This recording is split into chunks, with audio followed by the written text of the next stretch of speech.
Next হচ্ছে consumption of goods and services, অর্থাৎ যে গুডস বা সার্ভিসেস আমরা প্রডিউসড হয়েছে সেগুলো আমরা যারা কনজিউমার আছি কিরকম ভাবে কনজামশন করছি। মানে অ্যাকচুয়ালি আমরা যদি দেখি কনজামশনটা কিন্তু আমাদের পারচেসিং পাওয়ারের ওপর ডিপেন্ড করছে, অর্থাৎ কনজামশন লেভেলের ওপর ডিপেন্ড করে আমরা দেখতে পাচ্ছি কোনো কান্ট্রি পার ক্যাপিটা ইনকাম কিরকম হচ্ছে। পার ক্যাপিটা ইনকাম মানে যেটাকে আমরা বলছি মাথা পিছু আয়।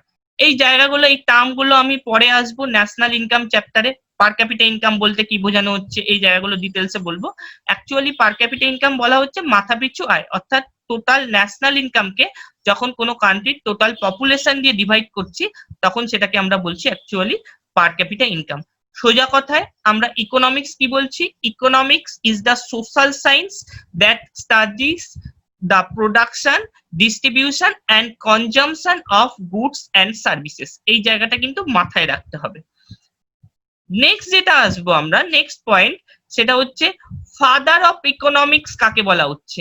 ফাদার অফ ইকোনমিক্স কিন্তু অ্যাকচুয়ালি বলা হচ্ছে অ্যাডাম স্মিথকে। মাথায় রাখবে, অ্যাডাম স্মিথকে কিন্তু ফাদার অফ ইকোনমিক্স বলা হয়। এই জায়গাটা কিন্তু মাথায় রাখবে। আর অ্যাডাম স্মিথের লেখা বইটার নাম কি হচ্ছে? Wealth of Nations. এই জায়গাটাও মাথায় রাখবে। অ্যাডাম স্মিথের লেখা বইটার নাম হচ্ছে ওয়েলথ অফ নেশনস এবং অ্যাডাম স্মিথকে বলছে father of economics. Next point যেটা আসছি, father of modern economics. Father of modern economics কিন্তু বলা হচ্ছে জন মেয়ার্ড কেইন্সকে। ফাদার অফ মডার্ন ইকোনমিক্স বলা হয় জন মেয়ার্ড কেইন্স। এগুলো জাস্ট ফুল নেমটা একবার আরেকবার বলছি করে বলে দেবেন? হ্যাঁ, জন JOHN, জন মেয়ার্ড, MEYERD, জন মেয়ার্ড কেইন্স। কেইন্সটা বলতে হবে না, লেখা আছে। হ্যাঁ ঠিক আছে। জাস্ট এগুলো বেসিক জায়গা, আর কিছু না। এখানে আমরা নেক্সট পয়েন্ট যেটা আসছি, economics is a social science was formulated by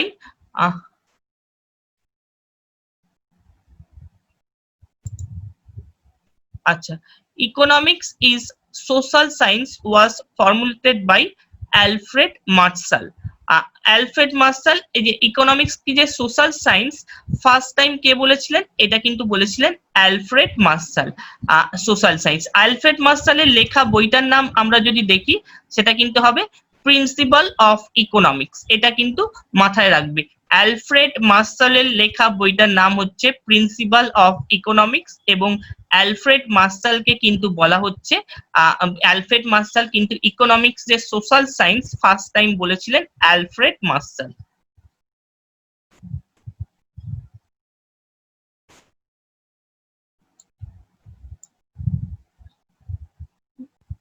next point যেটা আসছি, economics is broadly divided into two parts. কি কি পার্টে হচ্ছে? আমরা বলছি একটা পার্টকে মাইক্রো ইকোনমিক্স আর একটা পার্টকে বলছি ম্যাক্রো ইকোনমিক্স। এই ফার্স্ট টাইম ইকোনমিক্সকে এই দুটো পার্টে ডিভাইড করেছিলেন কে? সেটা হচ্ছে রাগনার ফ্রিন্স। রাগনার ফ্রিন্স কিন্তু ইকোনমিক্সকে first time micro economics, macro economics এই দুটো পার্টে ডিভাইড করেছিলেন। এবার আমরা যদি দেখি, রাগনার ফ্রিন্স কিন্তু হচ্ছেন ফার্স্ট ইকোনমিক্সের Nobel laureate. First Nobel laureate ইকোনমিক্সে কে? Ragnar Frisch. 1969 ইকোনমিক্সের ওপর ফার্স্ট টাইম নোবেল পেয়েছিলেন রাগনার ফ্রিন্স। স্যার ইয়ারটা 1969 বললেন তো? হ্যাঁ, ফার্স্ট ইকোনমিক্সে ওই 1969 থেকে নোবেল প্রাইজ স্টার্ট হয়েছিল আর কি। এবার আমরা যদি আসি micro economics, macro economics individually, যদিও তোমাদের যে সিলেবাস আছে WBCS এর ক্ষেত্রে, সেক্ষেত্রে যদি আমরা লক্ষ্য করি তাহলে কিন্তু মাইক্রো ইকোনমিক্স, ম্যাক্রো ইকোনমিক্স এর কোশ্চেন কভার করছে না। আমি জাস্ট ডেফিনেশনটুকু আমি এখানে বলছি। মাইক্রো ইকোনমিক্স কাকে বলা হচ্ছে? ফার্স্ট টাইম আমরা দেখছি মাইক্রো ইকোনমিক্স কাকে বলা হচ্ছে। মাইক্রো কথাটা মানে দেখো, মাইক্রো, মাইক্রো মানে কি? ছোট। মাইক্রো মানে ছোট। তার মানে কি মাইক্রো ইকোনমিক্স কাকে বলা হচ্ছে? যখন ইন্ডিভিজুয়াল বিহেভিয়ার বা গ্রুপ বিহেভিয়ার নিয়ে আমরা ডিসকাস করছি, কোনো ইকোনমির ইন্ডিভিজুয়াল বিহেভিয়ার নিয়ে ডিসকাস করছি, মানে ধরো আমরা individual income, individual demand, individual supply, এই ইন্ডিভিজুয়াল বিহেভিয়ার নিয়ে ডিসকাস করছি। বা গ্রুপ বিহেভিয়ার কিভাবে হতে পারে? মার্কেট সিস্টেম, মানে বাজার ব্যবস্থা। এই মার্কেট সিস্টেমের ক্ষেত্রে আমরা দেখতে পারবো গ্রুপ বিহেভিয়ারের ক্ষেত্রে কি কি এক্সাম্পল হতে পারে? যেমন ধরো বিভিন্ন টাইপের যে মার্কেট গুলো আছে, যেমন ধরো monopoly market, perfect competition market, এই জাতীয় যে মার্কেট গুলো আমি একটু ডিসকাস করছি, ডিটেলসে এত লাগবে না। মোনোপলি মার্কেট কোনটাকে বলছে? যে মার্কেটে নম্বর অফ যদি দেখি সেলার, সেটা হচ্ছে ওয়ান, অর্থাৎ ওয়ান সেলার মেনি বায়ার, একজন বিক্রেতা এবং অসংখ্য ক্রেতা, ওয়ান সেলার মেনি বায়ার যে মার্কেটে থাকছে সেটাকে আমরা বলছি, সেই মার্কেটকে আমরা বলছি মোনোপলি মার্কেট। এখানে কি হচ্ছে? এখানে কিন্তু আমরা গ্রুপ বিহেভিয়ার দেখছি। তারপর ধরো পারফেক্ট কম্পিটিশনের ক্ষেত্রে কি দেখছি? মেনি সেলার মেনি বায়ার, এখানে আমরা দেখতে পাচ্ছি, এখানেও আমরা কিন্তু গ্রুপ বিহেভিয়ার দেখতে পাচ্ছি। তার মানে মার্কেট সিস্টেমের ক্ষেত্রে আমরা যখন লক্ষ্য করছি তখন কিন্তু আমরা দেখছি গ্রুপ বিহেভিয়ার লক্ষ্য করছি। তারপর ধরো অলিগোপলি মার্কেট, বিভিন্ন টাইপের মার্কেট হতে পারে। অলিগোপলি মার্কেট কোনটাকে বলছে? Few seller.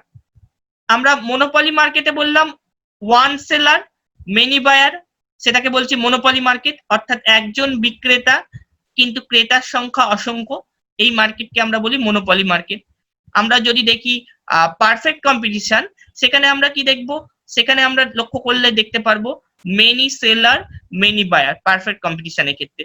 তার মানে এখানটা আমরা এটাও আমরা দেখতে পাচ্ছি গ্রুপ বিহেভিয়ার, সেলার আর বায়ারের সংখ্যা মানে অসংখ্য হচ্ছে। আমরা যদি আসি অলিগোপলি মার্কেটের ক্ষেত্রে, দেখতে পারবো যে ফিউ সেলার, অর্থাৎ লিমিটেড সেলার আছে কিন্তু মেনি বায়ার আছে। অলিগোপলি মার্কেটের ক্ষেত্রে ফিউ সেলার মেনি বায়ার। এই যে সিস্টেমটা, মার্কেট সিস্টেমটা, এখানটাকে কিন্তু আমরা দেখতে পাচ্ছি গ্রুপ বিহেভিয়ার। আর ইন্ডিভিজুয়াল বিহেভিয়ার মানে একজনের ইনকাম দেখছি, একজনের ডিমান্ড দেখছি, একজনের সাপ্লাই দেখছি, এই জাতীয় যে জায়গাগুলো আছে সেগুলোকে কিন্তু আমরা বলছি ইন্ডিভিজুয়াল বিহেভিয়ার। মানে ধরো যে কোনো একজনের ইন্ডিভিজুয়াল কারুর দেখছি, তখন সেটাকে আমরা বলছি ইন্ডিভিজুয়াল বিহেভিয়ার। তারপরে গ্রুপ বিহেভিয়ার আরেকটা এক্সাম্পল হতে পারে কনজিউমার বিহেভিয়ার, অর্থাৎ আমরা যারা কনজিউম করছি প্রোডাক্ট, মানে বিভিন্ন প্রোডাক্ট, তাদের যে ডিমান্ড, সেই জায়গাটা যখন দেখছি, এটাও কিন্তু আমরা দেখতে পাচ্ছি গ্রুপ বিহেভিয়ারের মধ্যে। তার মানে মাইক্রো ইকোনমিক্স কোনটাকে বলছে? মাইক্রো ইকোনমিক্স দেখছি, micro economics deals with individual behaviour আর গ্রুপ বিহেভিয়ার, মানে একজন কোনো কারুর কিছু আচরণ বোঝাচ্ছে বা একটা গ্রুপের কোনো আচরণ বোঝাচ্ছে, এরকম একটা যে ইকোনমি, সেটাকে আমরা বলছি মাইক্রো ইকোনমিক্স। একটু লক্ষ্য করলে দেখতে পারবে micro economics deals with the study of individual behavior and group behavior of an economy. This deals with individual consumption, individual income and expenditure, consumer behavior, per capita income, production function and cost function of a farm, একটা ফার্মের production function বা cost function, এটাও আমরা দেখতে পাচ্ছি group বিহেভিয়ারের মধ্যে পড়ছে। Individual demand and supply, nature of various markets like perfect competition,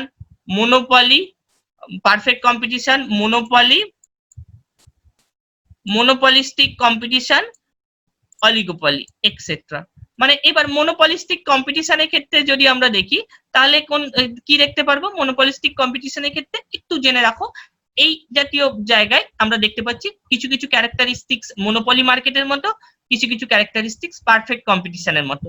মোনোপলিস্টিক competitive মার্কেটে দুটোর মতোই ক্যারেক্টারিস্টিক্স দেখা যায়, অর্থাৎ কিছুটা ক্যারেক্টারিস্টিক্স আমরা দেখতে পাচ্ছি মোনোপলি মার্কেটের মতো, কিছুটা ক্যারেক্টারিস্টিক্স আমরা দেখতে পাচ্ছি পারফেক্ট কম্পিটিশনের মতো। এত ডিটেলসে দরকার নেই। তার মানে আমরা দেখতে পাচ্ছি মাইক্রো ইকোনমিক্স বললে বোঝাচ্ছে ইন্ডিভিজুয়াল বিহেভিয়ার বা গ্রুপ বিহেভিয়ার। নেক্সট আমরা আসছি, কারোর কোনো জায়গায় ডাউট থাকলে আমাকে কিন্তু অবশ্যই জিজ্ঞেস করবে।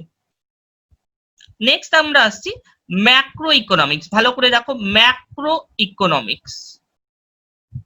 ম্যাক্রো ইকোনমিক্স, ম্যাক্রো ইকোনমিক্স এর ক্ষেত্রে না আমরা যদি দেখি, লক্ষ্য করলে দেখতে পারবো এগ্রিগেট বিহেভিয়ার দেখছি। অ্যাজ এ হোল যখন আমরা কোনো একটা ইকোনমিকে লক্ষ্য করছি, সেটাকে আমরা কিন্তু বলছি ম্যাক্রো ইকোনমিক্স। আমরা মাইক্রো ইকোনমিক্স এর ক্ষেত্রে দেখলাম ইন্ডিভিজুয়াল বিহেভিয়ার, কিন্তু আমরা যদি ম্যাক্রো ইকোনমিক্স এর ক্ষেত্রে লক্ষ্য করি, তখন একটা কান্ট্রির পুরো একটা ইকোনমিকে আমরা অ্যাজ এ হোল দেখবো। যেমন ধরো national income of a country, তার মানে এটা কিন্তু ম্যাক্রো ইকোনমিক্স হচ্ছে। এগ্রিগেট ডিমান্ড, মানে একটা পুরো কান্ট্রির যখন টোটাল ডিমান্ডটা আমরা দেখছি, aggregate demand, aggregate supply, aggregate total, বা ধরো এগ্রিগেট সেভিংস। আমরা এর আগে কি দেখলাম মাইক্রো ইকোনমিক্স এর ক্ষেত্রে? ইন্ডিভিজুয়াল ডিমান্ড দেখলাম, ইন্ডিভিজুয়াল সাপ্লাই দেখলাম, কিন্তু এখন যখন আমরা ম্যাক্রো ইকোনমিক্স এর ক্ষেত্রে আসছি, তখন কিন্তু অ্যাজ এ হোল ইকোনমিটাকে দেখছি। তার মানে aggregate demand, aggregate supply, aggregate ধরো সেভিংস, এগ্রিগেট ইনভেস্টমেন্ট, তার মানে অ্যাজ এ হোল একটা ইকোনমিকে আমরা লক্ষ্য করছি। তার মানে এটাকে আমরা বলছি ম্যাক্রো ইকোনমিক্স এর মধ্যে পড়ছে। দেখো, ম্যাক্রো মানে বড়, সেখান থেকেই আমরা বুঝতে পারছি। Macro economics deals with the study of aggregate behaviour of an economy. Macroeconomics, on the other hand, studies the behavior of a country and how its policies affects the policies affect the economy as a whole. Example হিসাবে বলছি national income, aggregate consumption, aggregate savings, aggregate investment, এই জায়গাগুলোকে আমরা কিন্তু macro economics এর example হিসেবে বলতে পারি। মানে আমরা যখন অ্যাজ এ হোল একটা কান্ট্রির কোনো ক্যারেক্টারিস্টিক্স দেখছি, সেটা কিন্তু আমরা দেখতে পাচ্ছি ম্যাক্রো ইকোনমিক্স এর মধ্যে। যেমন ধরো budget expenditure of a country, বা revenue total revenue of a country.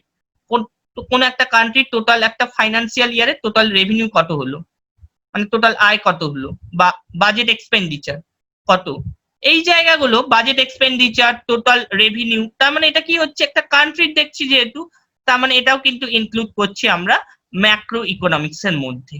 মানে সোজা কথায় ম্যাক্রো ইকোনমিক্স মানে আমরা লার্জার অ্যাসপেক্টে দেখছি, কিন্তু মাইক্রো ইকোনমিক্স মানে আমরা অনেকটা একটা ছোট জায়গার মধ্যে কোনো কিছুকে দেখছি। যেমন ধরো এগ্রিগেট, বা যেমন ধরো দেখলাম ইন্ডিভিজুয়াল বিহেভিয়ার বা গ্রুপ বিহেভিয়ার। এটাই আর কি বেসিক ডিফারেন্স মাইক্রো ইকোনমিক্স আর ম্যাক্রো ইকোনমিক্স এর মধ্যে।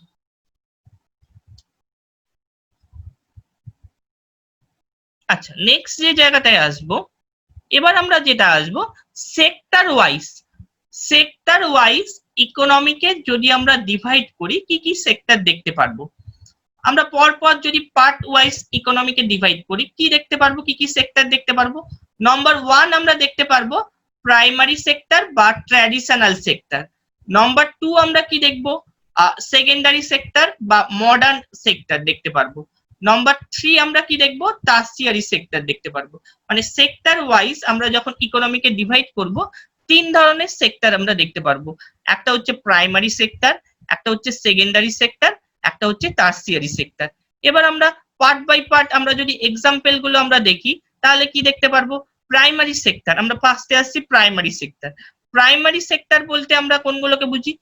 Agriculture and it's allied activity, অর্থাৎ কৃষিকাজ রিলেটেড যাবতীয় যা কিছু আছে সেগুলো কিন্তু দেখতে পাচ্ছি আমরা প্রাইমারি সেক্টরের মধ্যে পড়ছে। যেমন ধরো এক্সাম্পল হিসাবে বলতে পারি এগ্রিকালচার, অ্যানিম্যাল হাজবেন্ডারি, তারপর ধরো ফরেস্ট্রি, ফিশিং, তারপর ধরো মাইনিং অ্যান্ড কোয়ারিং, এই যে জায়গাগুলো মানে agriculture and it's allied activity, মানে কৃষিকাজ এবং এর সংলগ্ন যে বিষয়গুলো আছে সমস্ত কিছুকে কিন্তু আমরা বলছি প্রাইমারি সেক্টরের মধ্যে পড়ছে, বা এটাকে আমরা বলে থাকি ট্র্যাডিশনাল সেক্টর হিসাবেও আমরা কিন্তু এটাকে বলে থাকি। এবার যদি আমরা দেখি আন্ডার ডেভেলপ বা লেস ডেভেলপ কান্ট্রিগুলোর দিকে লক্ষ্য করি, মানে অনুন্নত দেশের দিকে আমরা যদি লক্ষ্য করি, তাহলে কিন্তু দেখতে পারবো আন্ডার ডেভেলপ বা লেস ডেভেলপ কান্ট্রিগুলোতে মেনলি কিন্তু এই প্রাইমারি সেক্টরের ডমিনেন্সি সব থেকে বেশি দেখা যায়। এটা কিন্তু মাথায় রাখতে হবে। আর যদি আমরা ডেভেলপড কান্ট্রির দিকে লক্ষ্য করি বা ডেভেলপিং কান্ট্রিগুলোর দিকে লক্ষ্য করি, মানে উন্নত দেশ এবং উন্নয়নশীল দেশের দিকে আমরা যদি লক্ষ্য করি, তাহলে কিন্তু আমরা দেখতে পারবো যত সময় যাচ্ছে উন্নত দেশ বলো বা উন্নয়নশীল দেশ বলো, তাদের ক্ষেত্রে কিন্তু প্রাইমারি সেক্টরের কন্ট্রিবিউশন ন্যাশনাল ইনকামের ক্ষেত্রে কমতে থাকছে। কাজেই লেস ডেভেলপ কান্ট্রির ক্ষেত্রে প্রাইমারি সেক্টরের ডমিনেন্সি কিন্তু সব থেকে বেশি থাকে। এটা কিন্তু মাথায় রাখতে হবে। এক্সাম্পল গুলো মনে রাখলে কি কি প্রাইমারি সেক্টরের মধ্যে পড়ছে, agriculture and it's allied activity যেগুলো আছে সেগুলো কিন্তু সমস্ত কিছু প্রাইমারি সেক্টরের মধ্যে পড়ছে। এবার যদি আমরা ইন্ডিয়ার ক্ষেত্রে লক্ষ্য করি, ইন্ডিয়ার ক্ষেত্রে কিন্তু প্রাইমারি সেক্টরের কন্ট্রিবিউশন ন্যাশনাল ইনকামে ম্যাক্সিমাম 13% টু 15% এর মধ্যে থাকে। ইন্ডিয়ার ক্ষেত্রে আমরা লক্ষ্য করলে দেখতে পারবো যে প্রাইমারি সেক্টরের কন্ট্রিবিউশন ন্যাশনাল ইনকামের ক্ষেত্রে বলো বা জিডিপি গ্রোথের ক্ষেত্রে বলো, জিডিপিটা কি জিনিস আমি আসবো ন্যাশনাল ইনকাম চ্যাপ্টারে, তাদের কন্ট্রিবিউশন কিন্তু 13 টু 15% এর মধ্যে থাকে। হ্যাঁ, কিছু কোশ্চিন আছে? কারোর কোনো কোশ্চিন থাকলে আমাকে করতে পারো অবশ্যই। আচ্ছা, তার মানে ইন্ডিয়ার ক্ষেত্রে লক্ষ্য করলে আমরা দেখতে পারবো প্রাইমারি সেক্টরের কন্ট্রিবিউশন 13 টু 15% এর মধ্যে থাকছে ন্যাশনাল ইনকামের ক্ষেত্রে বলো বা জিডিপি গ্রোথের ক্ষেত্রে বলো। কিন্তু ইন্ডিয়াতে ম্যাক্সিমাম লেবার ফোর্স এনগেজমেন্ট কিন্তু প্রাইমারি সেক্টরের সাথে থাকে। এটা কিন্তু মাথায় রাখতে হবে, ম্যাক্সিমাম লেবার ফোর্স এনগেজমেন্ট কিন্তু প্রাইমারি সেক্টরে থাকে ইন্ডিয়ার ক্ষেত্রে। লক্ষ্য করলে আমরা কিন্তু দেখতে পারবো, এটা কিন্তু মাথায় রাখতে হবে, ম্যাক্সিমাম লোকজন কিন্তু প্রাইমারি সেক্টরের সাথেই যুক্ত আছে। কিন্তু কন্ট্রিবিউশনের দিক থেকে আমরা দেখছি, যখন কন্ট্রিবিউশনের দিক থেকে ন্যাশনাল ইনকামের ক্ষেত্রে কন্ট্রিবিউশনের দিক থেকে আমরা দেখতে পারবো যে ম্যাক্সিমাম কন্ট্রিবিউশনটা আসছে কিন্তু টারসিয়ারি সেক্টর থেকে, প্রাইমারি সেক্টর থেকে কিন্তু মিনিমাম কন্ট্রিবিউশন একটা দেখতে। স্যার একটা কোয়েশ্চেন আছে। হ্যাঁ হ্যাঁ, বলছি যে হ্যাঁ, ম্যাক্সিমাম ওয়ার্কফোর্স যখন প্রাইমারি সেক্টরে, তখন ন্যাশনাল ইনকামের ক্ষেত্রে বেশিরভাগটা কেন সেকেন্ডারি সেক্টর থেকে আসছে? এবার আসছি, আমরা লক্ষ্য করি দেখতে পারবো, এবার এক্সাম্পল গুলোর দিকে আমরা যদি লক্ষ্য করি দেখতে পারবো ইনপুট হয়তো আমরা মানে লোকজনের এনগেজমেন্ট, লেবার ফোর্সকে এনগেজমেন্ট করে দিলাম বেশি, মানে আমরা লক্ষ্য করলে দেখতে পারবো প্রাইমারি সেক্টরে কিন্তু ম্যাক্সিমাম জায়গা লেবার ইন্টেন্সিভ টেকনিক ইউজ করা হচ্ছে। কিন্তু আমরা যখন টারসিয়ারি সেক্টরে এক্সাম্পল দেখবো তখন কি কি দেখতে পারবো, ব্যাংকিং, ইন্স্যুরেন্স, আইটি সেক্টর দেখতে পারবো, ট্রান্সপোর্ট দেখতে পারবো, এটা বোধহয় আবার আরেকটা জয়েন করতে হবে মিটিং এ। হ্যাঁ স্যার, হ্যাঁ স্যার, হ্যাঁ হ্যাঁ। এটা কি স্টপ হয়ে গেল নাকি? বুঝতে পারছি না, এখনো হয়নি, ওয়ার্নিং দিচ্ছে। আচ্ছা আচ্ছা আচ্ছা আচ্ছা, আমরা যদি লক্ষ্য করি তাহলে দেখতে পারবো যে টারসিয়ারি সেক্টরের ক্ষেত্রে লক্ষ্য করলে দেখতে পারবো যে এক্সাম্পল হিসাবে দেখছি আমরা ব্যাংকিং অ্যান্ড ইন্স্যুরেন্স, তারপর ধরো ট্রান্সপোর্ট, তারপর ধরো ট্রেড অ্যান্ড কমার্স, তারপর ধরো আইটি সেক্টর, এগুলো কিন্তু আমরা টারসিয়ারি সেক্টরে এক্সাম্পল হিসাবে দেখতে পাচ্ছি। কিন্তু টারসিয়ারি সেক্টরে কিন্তু টেকনিক যেটা ইউজ হচ্ছে সেটা কিন্তু ক্যাপিটাল ইন্টেন্সিভ টেকনিক, কিন্তু প্রাইমারি সেক্টরের ক্ষেত্রে আমরা লক্ষ্য করলে দেখতে পারবো লেবার ইন্টেন্সিভ টেকনিক, অর্থাৎ শ্রম নির্ভর। প্রাইমারি সেক্টরটা কিন্তু ম্যাক্সিমাম জায়গায় শ্রম নির্ভর আমাদের মতো কান্ট্রিতে। তাছাড়া এর যে আউটপুট, অর্থাৎ আমরা যে আউটপুটটাকে কিন্তু আমরা দেখছি অ্যাকচুয়ালি ভ্যালুয়েশনের দিক থেকে, প্রোডাকশন যেটা হচ্ছে সেটাকে মার্কেট ভ্যালুর দিক থেকে কিন্তু আমরা দেখছি।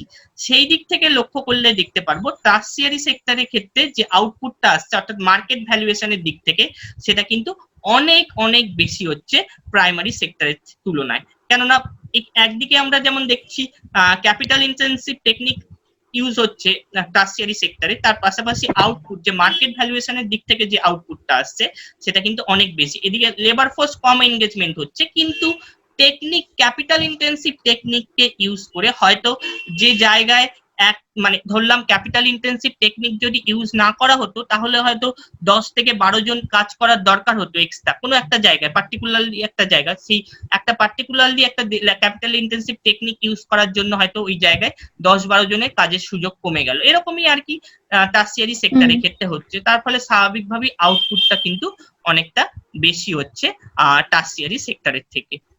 এটাই আর কি একটা মেইন কারণ হিসাবে আমরা দেখতে পারি আর কি। আর কিছু? আচ্ছা স্যার, না না না, ঠিক আছে। এখানে আমরা যেটা দেখছি তার মানে প্রাইমারি সেক্টরটা আমরা দেখলাম, এবার সেকেন্ডারি সেক্টরের ক্ষেত্রে আমরা যদি লক্ষ্য করি, সেকেন্ডারি সেক্টরে কিন্তু আমরা দেখতে পারবো ইন্ডাস্ট্রি, মেনলি লক্ষ্য করলে দেখতে পারবো ম্যানুফ্যাকচারিং অ্যান্ড কনস্ট্রাকশন, মানে অ্যাকচুয়ালি ইন্ডাস্ট্রি রিলেটেড যাবতীয় যা কিছু আছে সমস্ত কিছু হচ্ছে সেকেন্ডারি সেক্টরের মধ্যে। হ্যাঁ, এবার ইন্ডাস্ট্রি মানে আমরা মাইক্রো স্মল মিডিয়াম এন্টারপ্রাইজেস যেটাকে আমরা বলছি এমএসএমই ইন্ডাস্ট্রি, সেটাও কিন্তু অবশ্যই সেকেন্ডারি সেক্টরের মধ্যে পড়ছে। তার পাশাপাশি বড় বড় যে ইন্ডাস্ট্রি গুলো আছে, ম্যানুফ্যাকচারিং সেক্টর গুলো আছে, সেগুলোও কিন্তু আমরা সেকেন্ডারি সেক্টরের মধ্যে ফেলছি। এই জাতীয় যে এমএসএমই বলতে ওই স্বনির্ভর প্রকল্প যেগুলো সেগুলো বলছেন, সেলফ হেল্প ইন্ডাস্ট্রি গুলো। হ্যাঁ, সেলফ হেল্প ইন্ডাস্ট্রি গুলো যেগুলো গভর্নমেন্ট অনেক সময় বিভিন্ন ভাবে সাহায্য করে থাকে আর কি। হ্যাঁ হ্যাঁ, এইগুলোকে আমরা বলছি এমএসএমই ইন্ডাস্ট্রি। একদিকে যেমন এমএসএমই ইন্ডাস্ট্রি গুলোকে দেখছি, তার পাশাপাশি বড় বড় যে ইন্ডাস্ট্রি গুলো আছে ম্যানুফ্যাকচারিং সেক্টর গুলো, সেগুলো বড় বড় অটোমোবাইল ইন্ডাস্ট্রি হতে পারে, বিভিন্ন যে ইন্ডাস্ট্রি গুলো আছে, স্টিল ইন্ডাস্ট্রি, অনেক কিছু ইন্ডাস্ট্রি হয়, সেগুলো কিন্তু সমস্ত কিছু আমরা ফেলছি সেকেন্ডারি সেক্টরের মধ্যে। এবার আমরা যদি ইন্ডিয়ান ইকোনমিক ক্ষেত্রে কন্ট্রিবিউশনের দিক থেকে দেখি, এটাই কিন্তু কন্ট্রিবিউশন আবার অনেকটা বেশি হবে। এর কন্ট্রিবিউশন মোটামুটি অ্যাভারেজে যদি আমরা লক্ষ্য করি 26 to 30% এরকম কম বেশি থাকে আর কি সেকেন্ডারি সেক্টরের ক্ষেত্রে ন্যাশনাল ইনকামে কন্ট্রিবিউশন, মানে ইন্ডিয়ান ইকোনমির রেসপেক্টে আমরা যদি লক্ষ্য করি। আর আমরা যখন টার্সিয়ারি সেক্টরের ক্ষেত্রে আসছি, এই কারণে কিন্তু আমরা সেকেন্ডারি সেক্টরকে বলে থাকি ইন্ডাস্ট্রিয়াল সেক্টরও কিন্তু বলে থাকি, এটা কিন্তু মাথায় রাখবে। সেকেন্ডারি সেক্টরকে কিন্তু আমরা বলে থাকি ইন্ডাস্ট্রিয়াল সেক্টরও। নেক্সট আসছি আমরা টার্সিয়ারি সেক্টর। টার্সিয়ারি সেক্টর ক্ষেত্রে আমরা যদি লক্ষ্য করি কি কি এক্সাম্পল দেখতে পারবো টার্সিয়ারি সেক্টর, অ্যাকচুয়ালি আমরা বলছি টার্সিয়ারি সেক্টরকে সার্ভিস সেক্টর হিসেবেও কিন্তু আমরা বলছি।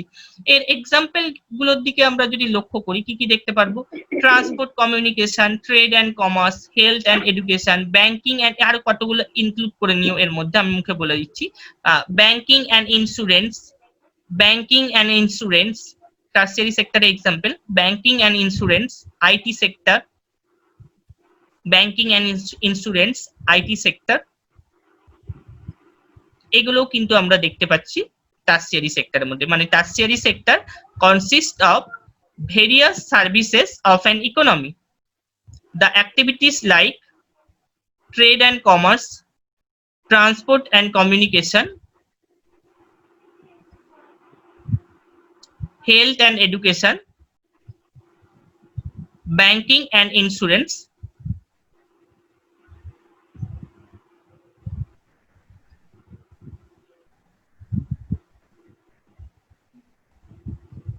etc.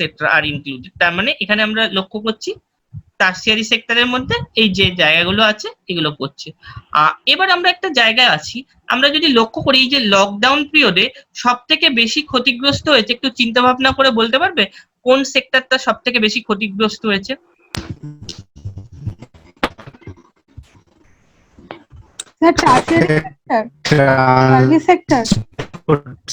আর কেউ? আওয়াজটা এলো না, আরেকজন কেউ কিছু বলার চেষ্টা করছিলে, এখান থেকে সবাইকে দেখা যাচ্ছে না যদিও। আচ্ছা, আমি একটু বলি। লক্ষ্য করলে আমরা দেখতে পারবো যে সব থেকে বেশি, মানে যে সময়টা টোটালি লকডাউন ছিল সেই দিকে যদি আমরা লক্ষ্য করি দেখতে পারবো সব থেকে বেশি কিন্তু ক্ষতিগ্রস্ত হয়েছে সেকেন্ডারি সেক্টর বা ইন্ডাস্ট্রিয়াল সেক্টর। কেননা সেকেন্ডারি সেক্টর বা ইন্ডাস্ট্রিয়াল সেক্টরে কিন্তু প্রোডাকশনটা ম্যাক্সিমাম জায়গায় কিন্তু বন্ধ ছিল লকডাউন পিরিয়ডে। কিন্তু আমরা যদি আমরা সার্ভিস সেক্টরের ক্ষেত্রে লক্ষ্য করি বা টার্সিয়ারি সেক্টরের ক্ষেত্রে লক্ষ্য করি, আইটি সেক্টর গুলো বলো, ব্যাংকিং ইন্স্যুরেন্স বলো বা ট্রান্সপোর্ট যদিও বন্ধ ছিল, বা এই জাতীয় ট্রেড এন্ড কমার্স কিছু কিছু জায়গা কিন্তু টার্সিয়ারি সেক্টরের ক্ষেত্রে অনেকটা জায়গা কিন্তু প্রোডাকশন হয়েছে, কেননা ওয়ার্ক বেশিরভাগ ফ্রম হোম জায়গায় তো হয়েছে। বন্ধ। হ্যাঁ হ্যাঁ, হ্যাঁ, কিন্তু ওয়ার্ক ফ্রম এডুকেশনের ক্ষেত্রে ধরুন, এডুকেশনের দিক থেকে বন্ধ, ক্ষেত্রে কিন্তু যদিও বা হ্যাঁ হ্যাঁ ওয়ার্ক ফ্রম হোম হচ্ছে, হ্যাঁ, কিন্তু এডুকেশনের তাও দিক থেকে মানে অনলাইন যে এডুকেশন দিক থেকে অনলাইন যে টিচিং এর যে হ্যাঁ ব্যাপারটা, সেটাকেও আমরা ইকোনমিক্স এর রেসপেক্টে সেটাকেও আমরা প্রোডাকশন হিসেবেই আমরা দেখছি আর কি। তারপর ধরো হেলথ সেক্টর, হেলথটাও পড়ছে, মানে ওভারঅল যখন হ্যাঁ দেখছি হেলথ কিছু তো কিছু সেক্টর তো অবশ্যই নো ডাউট যে হ্যাম্পার করেনি তা বলতে পারছি না, কিন্তু হ্যাম্পার তো করেছে, অবশ্যই সব করেছে। থেকে বেশি তিনটে হয়েছে সেক্টরকেই সেকেন্ডারি। তিনটে সেক্টরকেই হ্যাম্পার করেছে, কিন্তু কম্পারেটিভলি যদি দেখি, কম্পারেটিভলি বেশি হ্যাম্পার করেছে আমরা দেখতে পাচ্ছি সেকেন্ডারি সেক্টর বা ইন্ডাস্ট্রিয়াল সেক্টর যেটাকে বলছি। কেননা প্রাইমারি সেক্টরের ক্ষেত্রেও এসেনশিয়াল যে কমোডিটি গুলো আছে আমাদের, তার জন্য কিন্তু প্রোডাকশন করতেই হয়েছে, না করলে লোকজন খাবে কি, সেটা তো অবশ্যই একটা ব্যাপার। কাজে প্রোডাকশনটা কিন্তু হয়েছে কিছুটা হলেও, কিন্তু সেকেন্ডারি সেক্টরের ক্ষেত্রে অনেকটা অংশে কিন্তু আমরা দেখেছি প্রোডাকশন বন্ধ ছিল। যেমন ধরো কারখানাগুলো বন্ধ ছিল, তার ফলে কিন্তু অনেকটা অংশে প্রোডাকশন হ্যাম্পার করেছে। সব থেকে বেশি তিনটে সেক্টরের মধ্যে কম্পেয়ার করলে আমরা কিন্তু দেখতে পারবো সব থেকে বেশি হ্যাম্পার করেছে সেকেন্ডারি সেক্টর বা যেটাকে আমরা বলছি ইন্ডাস্ট্রিয়াল সেক্টর। কেননা এখানে আমি যদি লক্ষ্য করে আইটি সেক্টর যারা কাজ করে তাদের কিন্তু ম্যাক্সিমাম ওয়ার্ক ফ্রম হোম হয়ে গেছে। তারপর এডুকেশনটাও বললাম অনলাইন টিচিং, বা হেলথ সেক্টর তো অবশ্যই একটা এমার্জেন্সি ব্যাপার এই সময়, ব্যাংকিং ইন্স্যুরেন্স, এই ওভারঅল যদি দেখি। হ্যাঁ বলো। আচ্ছা, একটু একটু আওয়াজটা কেটে আসছে কোনো কারণের জন্য। হ্যাঁ বলো। স্যার বলছি ট্রেড এন্ড ট্রান্সপোর্ট তো ক্ষতি হয়েছে। হ্যাঁ অবশ্যই ট্রেড এন্ড কমার্স যেটাকে বলছো, সেটা কিন্তু, হ্যালো বা স্যার। ট্রান্সপোর্টও যদি দেখি, হ্যাঁ ওইটা ক্ষতি হয়েছে, এই জায়গাটা খুব ক্ষতি তো হয়েছে বলা যাচ্ছে। হ্যাঁ এটাই বলতে চাইছিল তো আমি, আওয়াজটা একটু কেটে কেটে আসছে। হ্যাঁ ঠিকই, ট্রেড এন্ড কমার্স আমরা যদি দেখি তাহলে কিন্তু এটা ক্ষতি তো অবশ্যই কিছুটা হয়েছে হয়েছে, কিন্তু ওভারঅল আমরা জায়গাটা দেখলাম, ওভারঅল আমরা। হ্যাঁ এবার যদি আমরা আসি, এবার আমরা যে জায়গাটায় আসবো, ডিফারেন্ট টাইপস অফ ইকোনমি।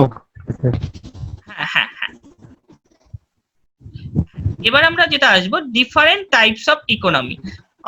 এবার যদি দেখি, on the basis of ownership of resources and economy can be classified as, তিনটে টাইপস হচ্ছে। নাম্বার ওয়ান যদি আমরা লক্ষ্য করি, সোশ্যালিস্ট ইকোনমি অবলিক দিয়ে প্ল্যান্ড ইকোনমি, তিনটে ইকোনমিতে ডিভাইড করছি। একটা হচ্ছে সোশ্যালিস্ট ইকোনমি অবলিক দিয়ে প্ল্যান্ড ইকোনমি, নাম্বার টু হচ্ছে ক্যাপিটালিস্ট ইকোনমি অবলিক দিয়ে মার্কেট ইকোনমি, নাম্বার থ্রি হচ্ছে মিক্সড ইকোনমি। এই তিনটে ইকোনমিকে কিন্তু আমরা ডিভাইড করছি পার্ট বাই পার্ট যদি লক্ষ্য করি।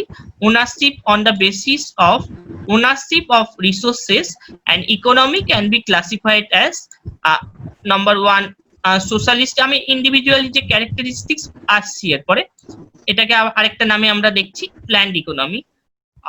নাম্বার টু হচ্ছে ক্যাপিটালিস্টিক ইকোনমি বা যেটাকে আমরা বলছি মার্কেট ইকোনমি, নাম্বার থ্রি হচ্ছে মিক্সড ইকোনমি। এই তিনটে ইকোনমিকে কিন্তু আমরা ডিভাইড করছি।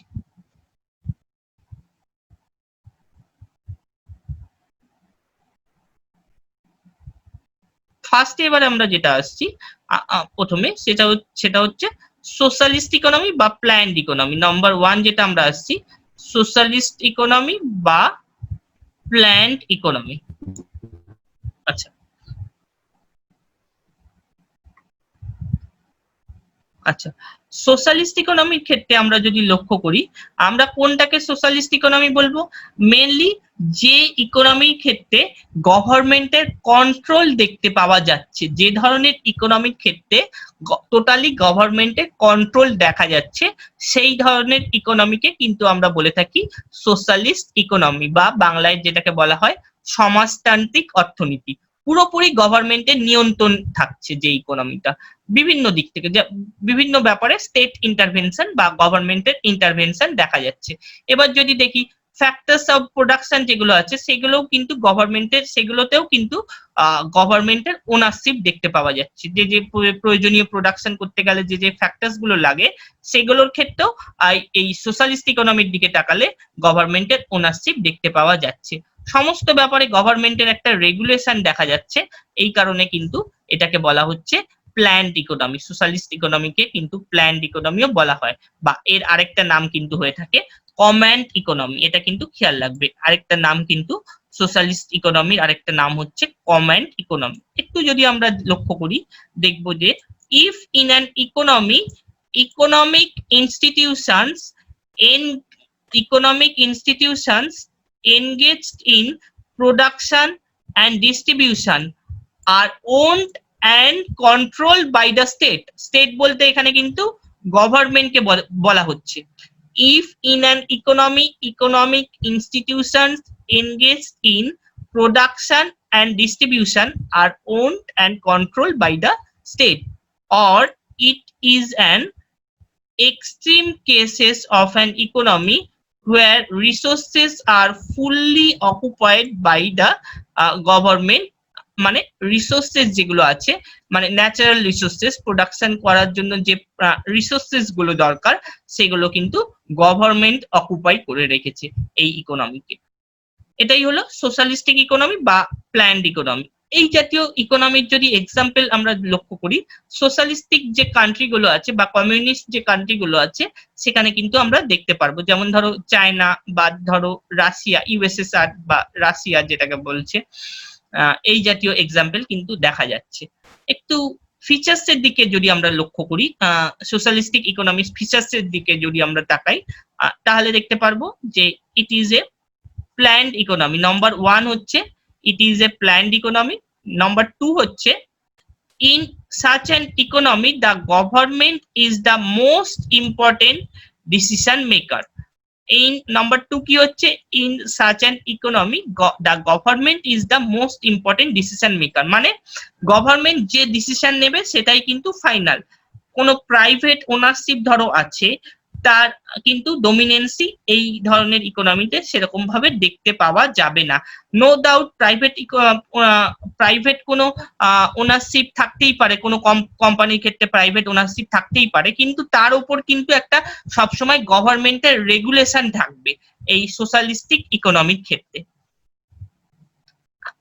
নেক্সট পয়েন্ট হচ্ছে the means of production are owned by the state. এখানে স্টেট বলতে কিন্তু অবশ্যই কিন্তু বলা হচ্ছে গভর্নমেন্টকে, স্টেট বলতে বলা হচ্ছে কিন্তু গভর্নমেন্টকে। তার মানে যে ফিচার্স গুলো আমরা পার্ট বাই পার্ট দেখলাম, ফার্স্টে কি দেখলাম, it is a planned economy, already দেখলাম সোশ্যালিস্ট ইকোনমিকে আমরা বলছি planned economy. Next point, planned economy কেন বলছি, কেননা গভর্নমেন্টের কন্ট্রোল থাকছে, সমস্ত বিষয় গভর্নমেন্ট যেরকম ডিসিশন নিচ্ছে তার উপরই বেস করে আছে এই ইকোনমিতে। নেক্সট যে পয়েন্টটা আসছি, in such N economy the government is the most important decision maker. Next যেটা আসছি, the means of production owned by the state, বা যেটাকে বলা হচ্ছে গভর্নমেন্ট।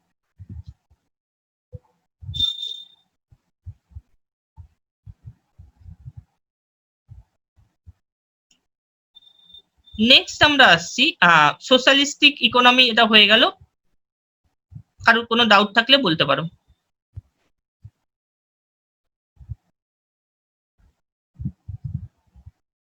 আচ্ছা, নেক্সট আসছি আমরা ক্যাপিটালিস্টিক ইকোনমি। এবার ক্যাপিটালিস্টিক ইকোনমি বা যেটাকে বলছে ধনতান্ত্রিক অর্থনীতি, বা এর আরেকটা নাম মার্কেট ইকোনমি। অ্যাকচুয়ালি ক্যাপিটালিস্টিক ইকোনমির ক্ষেত্রে আমরা যদি দেখি, এখানে কিন্তু গভর্নমেন্টের কোনো রুলস সেরকম ভাবে, মানে রেগুলেশন কিন্তু সেরকম ভাবে থাকছে না, বা কন্ট্রোল গভর্নমেন্টের সেরকম ভাবে থাকছে না। ইকোনমিটা পুরোটাই কিন্তু ক্যাপিটালিস্ট ইকোনমির দিকে যখন আমরা তাকাচ্ছি দেখতে পারবো কি এই ধরনের ইকোনমিটা পুরোটাই কিন্তু মার্কেট রেগুলেশনের উপর ডিপেন্ড করছে, বা মার্কেট মেকানিজমের উপর ডিপেন্ড করে আছে। মার্কেট মেকানিজম কোনটাকে বলছে, মার্কেটে যেরকম ডিমান্ড বা সাপ্লাই থাকবে তার উপর বেস করে কিন্তু কোনো কমোডিটির প্রাইস রাইজ করবে বা ডিক্রিজ করবে। পুরোপুরি ইকোনমিটা কিন্তু মার্কেট মেকানিজমের উপর দাঁড়িয়ে আছে, মানে ক্যাপিটালিস্ট ইকোনমির ক্ষেত্রে যখন আমরা লক্ষ্য করছি। এখানে কিন্তু আমরা যদি কনজিউমারদের রেসপেক্টেও যদি দেখি, এখানে কিন্তু কনজিউমারদেরও কোনো রেস্ট্রিকশন থাকছে না। কোনো ধরো গুডস বা সার্ভিসেস যখন পারচেস করতে যাচ্ছে, একটা নির্দিষ্ট লিমিটের বেশি পারচেস করা যাবে না, মানে যে কোনো কিছু যখন অ্যাসেট কোনো পারচেস করতে যাচ্ছে, একটা রেগুলেশন যে গভর্নমেন্টের তরফ থেকে অনেক সময় থেকে যায়, সেই জায়গাগুলো কিন্তু ক্যাপিটালিস্ট ইকোনমির ক্ষেত্রে থাকছে না। মানে আমরা দেখতে পাচ্ছি ক্যাপিটালিস্ট ইকোনমির ক্ষেত্রে কনজিউমার সোভারেন্টি মানে হচ্ছে ক্রেতার একটা সার্বভৌমত্ব লক্ষ্য করতে পারছি, মানে কনজিউমারদের কিন্তু টোটালি একটা স্বাধীনতা আছে, এখানে কিন্তু কোনো রকমের গভর্নমেন্টের রেগুলেশন নেই। বা বিভিন্ন বিষয় যেমন ধরো কোনো কমোডিটি প্রাইস রাইজ করা বা ডিক্রিজ করা পুরোটাই কিন্তু মার্কেট সিস্টেমের উপর দাঁড়িয়ে আছে। এই কারণের জন্যই না ক্যাপিটালিস্ট ইকোনমিকে আমরা কিন্তু ফ্রি মার্কেট ইকোনমিও বলে থাকি, বা অনেক সময় এটাকে কিন্তু লেইজেস ফেয়ার ইকোনমিও বলে থাকি ক্যাপিটালিস্ট ইকোনমিকে। এটাই হচ্ছে ক্যাপিটালিস্ট ইকোনমি। একটু যদি আমরা লক্ষ্য করি, ইফ দ্য রিসোর্সেস, হ্যাঁ বলো। বলছে যে ক্যাপিটালিস্ট ইকোনমির একটা দুটো এক্সাম্পল দেবেন? হ্যাঁ অবশ্যই, আমি আসবো, এরপরই আসতাম। ক্যাপিটালিস্ট ইকোনমির ক্ষেত্রে আমরা যদি লক্ষ্য করি ডেভেলপড কান্ট্রিগুলোর দিকে লক্ষ্য করলে, যেমন ধরো ইউএসএ, ইউকে, এই জাতীয় ডেভেলপ কান্ট্রিগুলো, তারপর ধরো জার্মানি, এই জাতীয় ডেভেলপ কান্ট্রিগুলোর ক্ষেত্রে কিন্তু আমরা ক্যাপিটালিস্ট ইকোনমি দেখতে পারবো। কারণ এই জাতীয় ইকোনমিতে না গভর্নমেন্টের রেগুলেশন, বিভিন্ন বিষয়ে গভর্নমেন্টের রেগুলেশন কিন্তু সেরকম ভাবে থাকছে না ক্যাপিটালিস্ট ইকোনমির ক্ষেত্রে। একটু দেখি, if the resources of the economy are generally owned by the people privately and they enjoy unrestricted freedom of choice in production and consumption, then the economy is known as capitalist economy. In a capitalistic economy, the price of a commodity is determined by the market mechanism. এটা কিন্তু মাথায় রাখতে হবে। এই জায়গাটা যেটা বললাম, generally own by the people privately, অর্থাৎ প্রাইভেট সেক্টরের কিন্তু একটা ডমিনেন্সি ক্যাপিটালিস্ট ইকোনমির ক্ষেত্রে আমরা লক্ষ্য করলে দেখতে পারবো। এখানে কিন্তু পাবলিক সেক্টরের ডমিনেন্সি, যেমন আমরা সোশ্যালিস্ট ইকোনমির ক্ষেত্রে পাবলিক সেক্টর বা গভর্নমেন্ট সেক্টরের ডমিনেন্সি দেখছিলাম, ক্যাপিটালিস্ট ইকোনমির ক্ষেত্রে লক্ষ্য করলে কিন্তু আমরা প্রাইভেট সেক্টরের ডমিনেন্সি দেখতে পারবো। কোনো ডাউট থাকলে জিজ্ঞেস করতে পারো। আরেকটা খালি অ্যাড করে নিও যে capitalist economy is also called the, আরেকটা পয়েন্ট জাস্ট অ্যাড করে নিও এর সঙ্গে, capitalist economy is also called the laissez faire economy. Laissez faire economy স্পেলিংটা বলছি,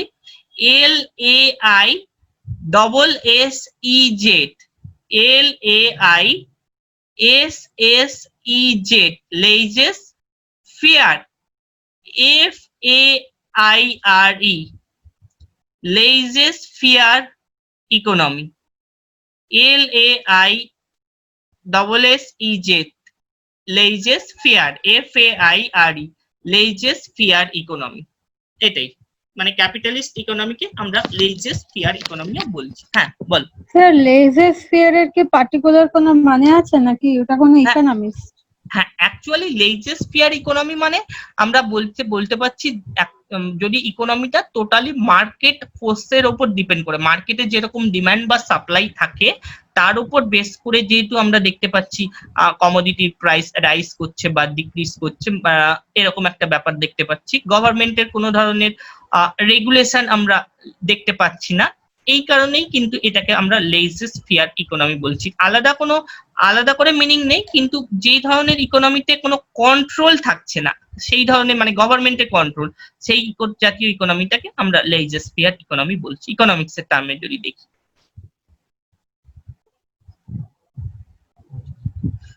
ঠিক আছে, একটু ক্যারেক্টারিস্টিক্স গুলো যদি দেখি, এখানে দেখতে পারবো freedom of enterprise and choice, আমরা একটু আগেই দেখলাম। প্রাইভেট ওনারশিপ অফ প্রপার্টি, এখানে কিন্তু কোনো রেস্ট্রিকশন নেই। নেক্সট হচ্ছে limited role of the government. Limited role মানে সাম এক্সটেন্ট কিছুটা, যদি যেটুকু না হলেই নয় এরকম কিন্তু গভর্নমেন্টের রোল থাকছে। খুব দরকার যদি এমার্জেন্সি কোনো সিচুয়েশন পড়ে সেক্ষেত্রে কিন্তু গভর্নমেন্ট রেগুলেট করতে পারে এই ক্যাপিটালিস্ট ইকোনমিতে। তা না তো গভর্নমেন্ট কিন্তু ক্যাপিটালিস্ট ইকোনমিকে কোনো ধরনের কোনোভাবেই হস্তক্ষেপ করছে না আর কি, গভর্নমেন্টের কোনো ধরনের রোল থাকছে না। নেক্সট পয়েন্ট হচ্ছে কনজিউমার সোভারেন্টি। নেক্সট পয়েন্ট হচ্ছে কনজিউমার সোভারেন্টি অর্থাৎ ক্রেতার সার্বভৌমত্ব। একটু আগেই আমি বললাম এই যে ক্রেতা যে কনজিউমার তার উপর কোনো রেস্ট্রিকশন আমরা কিন্তু দেখতে পাচ্ছি না গভর্নমেন্টের তরফ থেকে, যখন কিন্তু আমরা দেখছি এই ক্যাপিটালিস্ট ইকোনমি।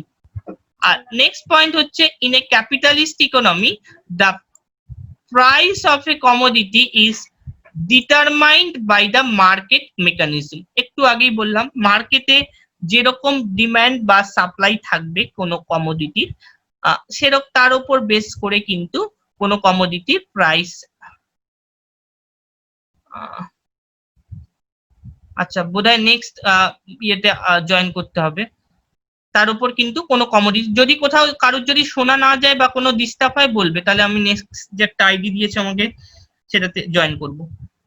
আচ্ছা তার মানে ক্যাপিটালিস্ট ইকোনমির ক্ষেত্রে আমরা দেখতে পাচ্ছি যখন মার্কেট মেকানিজমের উপর যেহেতু দাঁড়িয়ে আছে, তার মানে মার্কেটে যেরকম ডিমান্ড থাকছে বা সাপ্লাই থাকছে তার উপর বেস করে কোনো কমোডিটি প্রাইস রাইজ করবে বা ডিক্রিজ করবে। যেমন ধরো কোনো কমোডিটির ক্ষেত্রে যদি আমরা লক্ষ্য করলে দেখি যদি কোনো কমোডিটির ডিমান্ডটা বেশি হচ্ছে সাপ্লাইয়ের তুলনায়, তার মানে অটোমেটিক্যালি কি হবে, প্রাইস রাইজ করবে। আর যদি অপোজিট কেস দেখতে পারি, সাপ্লাইটা বেশি ডিমান্ডটা কম, তার মানে সেক্ষেত্রে প্রাইসটা ফল করবে। অর্থাৎ সাপ্লাই যখন ডিমান্ডের থেকে বেশি হবে তার মানে স্বাভাবিকভাবেই দেখতে পাচ্ছি প্রোডাকশনটা বেশি আছে কোনো কমোডিটির, কিন্তু সেই অনুযায়ী কিন্তু আমরা ডিমান্ড দেখতে পাচ্ছি না। তার মানে যেহেতু সাপ্লাই বেশি ডিমান্ডটা কম, তার মানে অটোমেটিক্যালি কোনো কমোডিটির প্রাইস ফল করবে। কিন্তু এই রিভার্স কেসটা যদি আমরা দেখি, মানে ডিমান্ডটা বেশি দেখি কোনো কমোডিটির ক্ষেত্রে কিন্তু সাপ্লাইটা কম দেখি, মানে প্রোডাকশনটা যে অনুযায়ী হওয়ার কথা ছিল সেই অনুযায়ী কিন্তু প্রোডাকশনটা হয়নি, কিন্তু ডিমান্ডটা আমাদের বেশি আছে। এরকম একটা জায়গায় যদি দাঁড়িয়ে থাকি তাহলে কি হবে, ডিমান্ড আর সাপ্লাইয়ের মধ্যে একটা গ্যাপ হবে, তার মানে অটোমেটিক্যালি আমরা দেখতে পারবো প্রাইসটা রাইজ করছে। এই জায়গাটাকে কিন্তু আমরা বলছি মার্কেট মেকানিজম, অর্থাৎ মার্কেটের যেরকম ডিমান্ড বা সাপ্লাই থাকবে তার উপর বেস করে কোনো কমোডিটির প্রাইস রাইজ করছে বা প্রাইস ফল করছে। এই জায়গাটা খেয়াল রাখতে হবে। এই গেল আমরা দু ধরনের ইকোনমি দেখলাম according to the ownership of resources. First Aslam socialistic economy, সেখানে আমরা দেখতে পেলাম পাবলিক সেক্টরের ডমিনেন্সি। সেকেন্ড আমরা আসলাম ক্যাপিটালিস্ট ইকোনমি, যেখানে আমরা দেখতে পেলাম প্রাইভেট সেক্টরের ডমিনেন্সি। এবার থার্ড আমরা আসবো হচ্ছে মিক্সড ইকোনমি বা মিশ্র অর্থনীতি। এবার আসবো মিক্সড ইকোনমি বা মিশ্র অর্থনীতি। এবার আমরা মিক্সড ইকোনমির ক্ষেত্রে আমরা যদি লক্ষ্য করি তাহলে কিন্তু আমরা দেখতে পারবো দুটো সেক্টরে কিন্তু সাইমলটেনিয়াসলি আমরা লক্ষ্য করলে দেখতে পারবো। অর্থাৎ মিক্সড ইকোনমির ক্ষেত্রে আমরা একদিকে যেরকম লক্ষ্য করলে দেখতে পারবো পাবলিক সেক্টর, আরেকদিকে কিন্তু পাশাপাশি প্রাইভেট সেক্টর। দুটো সেক্টরই যদি সাইমলটেনিয়াসলি কোনো ইকোনমিতে দেখতে পাওয়া যায় সেটাকে কিন্তু আমরা বলছি মিক্সড ইকোনমি। দুটো সেক্টরই পাশাপাশি আমরা দেখতে পাচ্ছি। যেমন ধরো এক্সাম্পল হিসেবে যদি আমরা দেখি তাহলে কিন্তু আমরা দেখতে পারবো ইন্ডিয়ান ইকোনমি কিন্তু মিক্সড ইকোনমি, কেননা ইন্ডিয়ান ইকোনমির ক্ষেত্রে একদিকে যেরকম প্রাইভেট সেক্টর আছে আরেকদিকে কিন্তু পাবলিক সেক্টর আছে। প্রাইভেট সেক্টর গুলোর ব্যাপারে যেমন গভর্নমেন্ট একটা সার্টেন এক্সটেন্ট পর্যন্ত কোনো হস্তক্ষেপ করে না আর কি, গভর্নমেন্টের কোনো কন্ট্রোল নেই, যেগুলো পুরোপুরি প্রাইভেট ওনারশিপ যে সেক্টর গুলোর আছে। কিন্তু যদি একটা সাম এক্সটেন্ট একটা কিছু লেভেলের পর কিন্তু প্রয়োজন পড়লে গভর্নমেন্ট হস্তক্ষেপ করতে পারে। এই দুটো সেক্টর কিন্তু side by side Indian ইকোনমিতে simultaneously আমরা দেখতে পাচ্ছি, মানে কোন সেক্টরটা বেশি দেখতে পাচ্ছি কোন সেক্টরটা কম দেখতে পাচ্ছি এরকম না, দুটো সেক্টরই সাইড বাই সাইড দেখা যাচ্ছে। সেই কারণের জন্য ইন্ডিয়ান ইকোনমিকে আমরা মিক্সড ইকোনমি বলছি। তবে একটা জিনিস ঠিক কথা, যত সময় যাচ্ছে ইন্ডিয়ান ইকোনমিও কিন্তু ধীরে ধীরে প্রাইভেটাইজেশনের দিকে ঝুঁকছে, মানে ফুললি গভর্নমেন্টের কিছু ফুললি প্রাইভেটের কিছু এরকম যে জায়গাটা ছিল, যত সময় যাচ্ছে ইন্ডিয়ান ইকোনমিও কিন্তু ধীরে ধীরে প্রাইভেটাইজেশনের দিকে ঝুঁকছে। তার মানে যত সময় যাচ্ছে ক্যাপিটালিস্ট ইকোনমির দিকে ধীরে ধীরে যাচ্ছে। কিন্তু প্রেজেন্টলি লক্ষ্য করলে দেখতে পারবো কিন্তু ইন্ডিয়ান ইকোনমির ক্ষেত্রে এইটা। কোনো কোশ্চিন থাকলে বলতে পারো।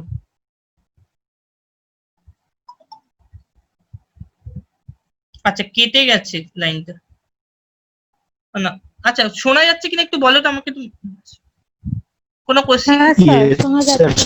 হ্যাঁ হ্যাঁ হ্যাঁ, আমাকে আরেকটা মিটিং আইডি পাঠিয়েছে, তাই জন্য জিজ্ঞেস করলাম। কোনো কোশ্চেন থাকলে জিজ্ঞেস করো। হ্যাঁ, সুকুমার বোধহয় কিছু বলছিলে কি?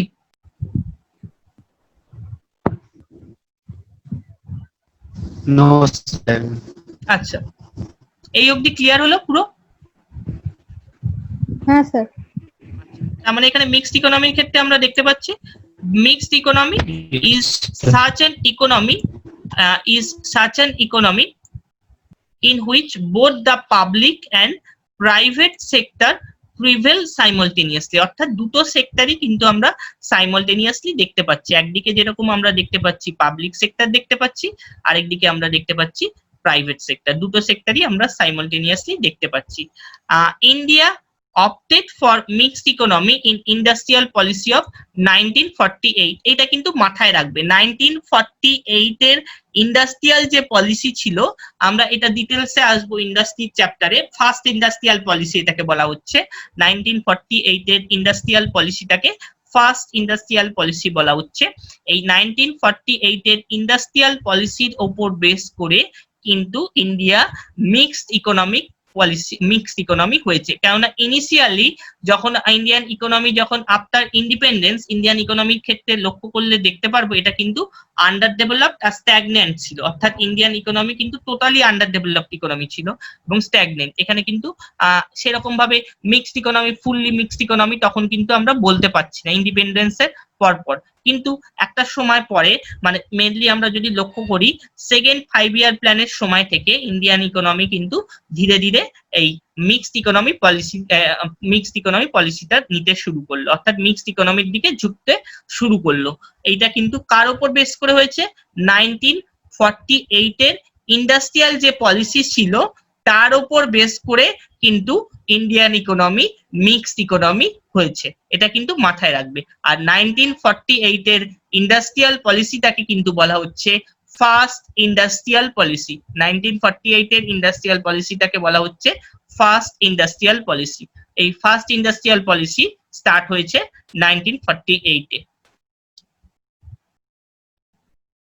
এই ফিচার্স দুটো একটু দেখে নেওয়া যাক। এখানে কি বলেছে? Both the public and private sectors exist simultaneously. দুটো সেক্টরই একসঙ্গে আমরা দেখতে পাচ্ছি মিক্সড ইকোনমির ক্ষেত্রে। This is a limited capitalist economy. Limited capitalist economy কেন বলেছে? কারণটা হচ্ছে এখানে কিন্তু আমরা লক্ষ্য করলে দেখতে পাচ্ছি প্রাইভেট সেক্টরও কিন্তু ভালো রকমের দেখতে পাচ্ছি মিক্সড ইকোনমির ক্ষেত্রে। সেই কারণে কিন্তু এটাকে বলছে লিমিটেড ক্যাপিটালিস্ট ইকোনমি। খুব প্রয়োজন না পড়লে যেগুলোতে প্রাইভেট ওনারশিপ থাকে সেগুলোতে কিন্তু গভর্নমেন্ট খুব প্রয়োজন যদি না হয় তাহলে কিন্তু হস্তক্ষেপ করে না সেই জাতীয় ইকোনমি গুলোতে। মানে প্রাইভেট সেক্টর যে প্রাইভেট সেক্টর যেগুলো থাকছে আর কি, সেখানে কিন্তু খুব প্রয়োজন না হলে গভর্নমেন্ট হস্তক্ষেপ করে না। এই জন্য কিন্তু এটাকে আমরা বলছি মিক্সড ইকোনমিকে লিমিটেড ক্যাপিটালিস্ট ইকোনমি। এই হচ্ছে টোটাল মিক্সড ইকোনমি। তার মানে আমরা তিন ধরনের ইকোনমি দেখলাম। Ownership according to the ownership of resources and economy can be divided into 3 parts. কি কি হলো? নাম্বার 1 হচ্ছে সোশ্যালিস্ট ইকোনমি, যেটাকে আমরা বললাম প্ল্যান্ড ইকোনমি। সোশ্যালিস্ট ইকোনমির ক্ষেত্রে আমরা দেখতে পাচ্ছি পাবলিক সেক্টরের ডমিনেন্সি দেখতে পাচ্ছি, পুরোপুরি গভর্নমেন্ট কন্ট্রোল করছে। এক্সাম্পল দেখলাম চায়না, রাশিয়া, এগুলো এক্সাম্পল। ইউএসএসআর যেটাকে আমরা বলছি প্রিভিয়াস, এগুলো এক্সাম্পল। আমরা যদি আসি নেক্সট আসছি আমরা ক্যাপিটালিস্ট ইকোনমিকে। ক্যাপিটালিস্ট ইকোনমি আরেকটা নাম হচ্ছে ফ্রি মার্কেট ইকোনমি, বা এটাকে আমরা বলছি লেজের-স্ফিয়ার ইকোনমি। স্যার সোশ্যালিস্ট ইকোনমির এক্সাম্পলটা আরেকবার বলবেন? সোশ্যালিস্ট ইকোনমির এক্সাম্পল হচ্ছে চায়না হতে পারে, ইউএসএসআর মানে রাশিয়া যেটাকে বলছি। মানে যেগুলো ডেভেলপিং কান্ট্রিজ, তাই না, ডেভেলপিং কান্ট্রি না, মানে একটু আমি যদি দেখি সোশ্যালিস্ট ইকোনমি বা যেটাকে আমরা অ্যাকচুয়ালি বলছি মেনলি কমিউনিস্ট কান্ট্রি গুলোর ক্ষেত্রে আর কি, যদি লক্ষ্য করি তাহলে কিন্তু আমরা দেখতে পাচ্ছি সোশ্যালিস্ট ইকোনমি। একটু যদি আমরা দেখি ক্যাপিটালিস্ট ইকোনমির ক্ষেত্রে, ক্যাপিটালিস্ট ইকোনমির ক্ষেত্রে যদি এক্সাম্পল দেখি, ক্যাপিটালিস্ট ইকোনমির আরেকটা নাম market economy, free market economy বলছি, বা এটাকে লেজেস ফেয়ার ইকোনমি বলছি। ক্যাপিটালিস্ট ইকোনমির ক্ষেত্রে আমরা দেখছি প্রাইভেট সেক্টরের ডমিনেন্সি দেখতে পাচ্ছি ক্যাপিটালিস্ট ইকোনমির ক্ষেত্রে।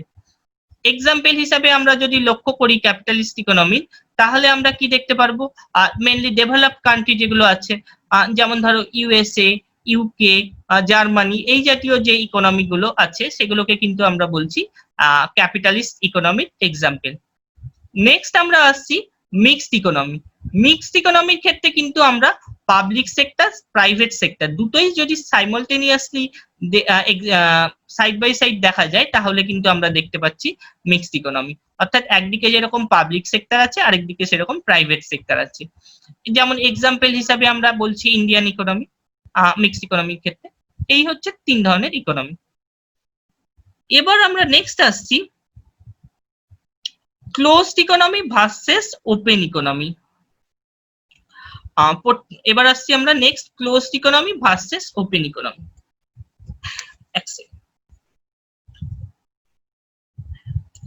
ক্লোজড ইকোনমি কোনটাকে বলছে, যদি কোনো ইকোনমিতে ইন্টারন্যাশনাল ট্রেডের ব্যাপার না থাকে, অর্থাৎ একটা কান্ট্রির মধ্যেই যখন বিজনেস হচ্ছে, ধরো ইন্টারনাল ট্রেড হচ্ছে, এই জাতীয় ইকোনমিকে বলা হয় ক্লোজড ইকোনমি। যদিও আমরা প্রেজেন্টলি যদি লক্ষ্য করি সেরকম ভাবে কিন্তু কোথাও ক্লোজড ইকোনমির এক্সাম্পল দেখতে পারবো না, কেননা প্রেজেন্ট ইকোনমিক সিস্টেমটাই হচ্ছে লিবারালাইজড ইকোনমি। কেননা এক্ষেত্রে কিন্তু একটা কান্ট্রি আরেকটা কান্ট্রির ওপর কোনো না কোনো ভাবে নির্ভরশীল।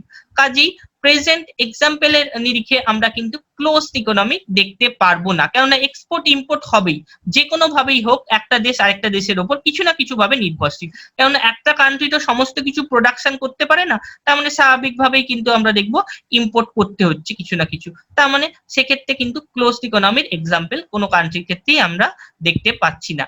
মানে অ্যাকচুয়ালি যখন ইন্টারনাল ট্রেড থাকছে, মানে যখন আমরা ইন্টারন্যাশনাল ট্রেডের কোনো ব্যাপার আমরা দেখতে পাচ্ছি না কোনো ইকোনমিতে বা কোনো কান্ট্রিতে, সেই ধরনের ইকোনমিকে আমরা কিন্তু বলে থাকছি ক্লোজড ইকোনমি। তাই জন্য আমরা বলেছি দেখো closed economy is such an economy where export and import, that is international trade does not take place। অর্থাৎ কি বলেছে এখানে, ইন্টারন্যাশনাল ট্রেড, একটা ভালো করে লক্ষ্য করো, international trade does not take place. International trade কিন্তু হচ্ছে না, মানে এক্সপোর্ট ইম্পোর্ট থাকছে না, এটাকে কিন্তু আমরা বলছি ক্লোজড ইকোনমি, বা বাংলায় যেটাকে বলা হচ্ছে বদ্ধ অর্থনীতি। ক্লোজড ইকোনমি বা বদ্ধ অর্থনীতি। এবার আমরা লক্ষ্য করলে দেখতে পারবো y ইজ ইকুয়াল টু কি হচ্ছে, y is equal to c plus i plus g। সিটাকে আমরা কি বলছি, সিটাকে আমরা বলছি কনজাম্পশন, আইটাকে আমরা বলছি ইনভেস্টমেন্ট, জিটাকে আমরা বলছি government expenditure. y is equal to কি হচ্ছে c plus i plus g। সিটাকে আমরা বলছি কনজাম্পশন, আইটাকে বলছি ইনভেস্টমেন্ট, জিটাকে বলছি গভর্নমেন্ট এক্সপেন্ডিচার, আর ওয়াইটাকে বলছি ন্যাশনাল ইনকাম। অর্থাৎ ক্লোজড ইকোনমিক যখন ইকুয়েশন আকারে যখন দিচ্ছি এক্সাম্পলটা, বাট অ্যাকচুয়ালি তোমার ইকুয়েশনটা সেরকম ভাবে দরকার নেই, জাস্ট এক্সাম্পলটা একটু দেখে রাখ কিভাবে হচ্ছে। তার মানে এখানে কি দেখতে পাচ্ছি, এখানে ন্যাশনাল ইনকামের ক্ষেত্রে C plus I plus G. C মানে কনজাম্পশন এক্সপেন্ডিচার, আই মানে ইনভেস্টমেন্ট এক্সপেন্ডিচার, জি মানে হচ্ছে গভর্নমেন্ট এক্সপেন্ডিচার। ন্যাশনাল ইনকাম ওয়াইটাকে 3টে পার্টে আমরা দেখছি ক্লোজড ইকোনমির ক্ষেত্রে, consumption plus investment plus government expenditure. এক্ষেত্রে কিন্তু ন্যাশনাল ইনকামের ক্ষেত্রে কোনো এক্সপোর্ট ইম্পোর্টের ব্যাপার থাকছে না, অর্থাৎ নো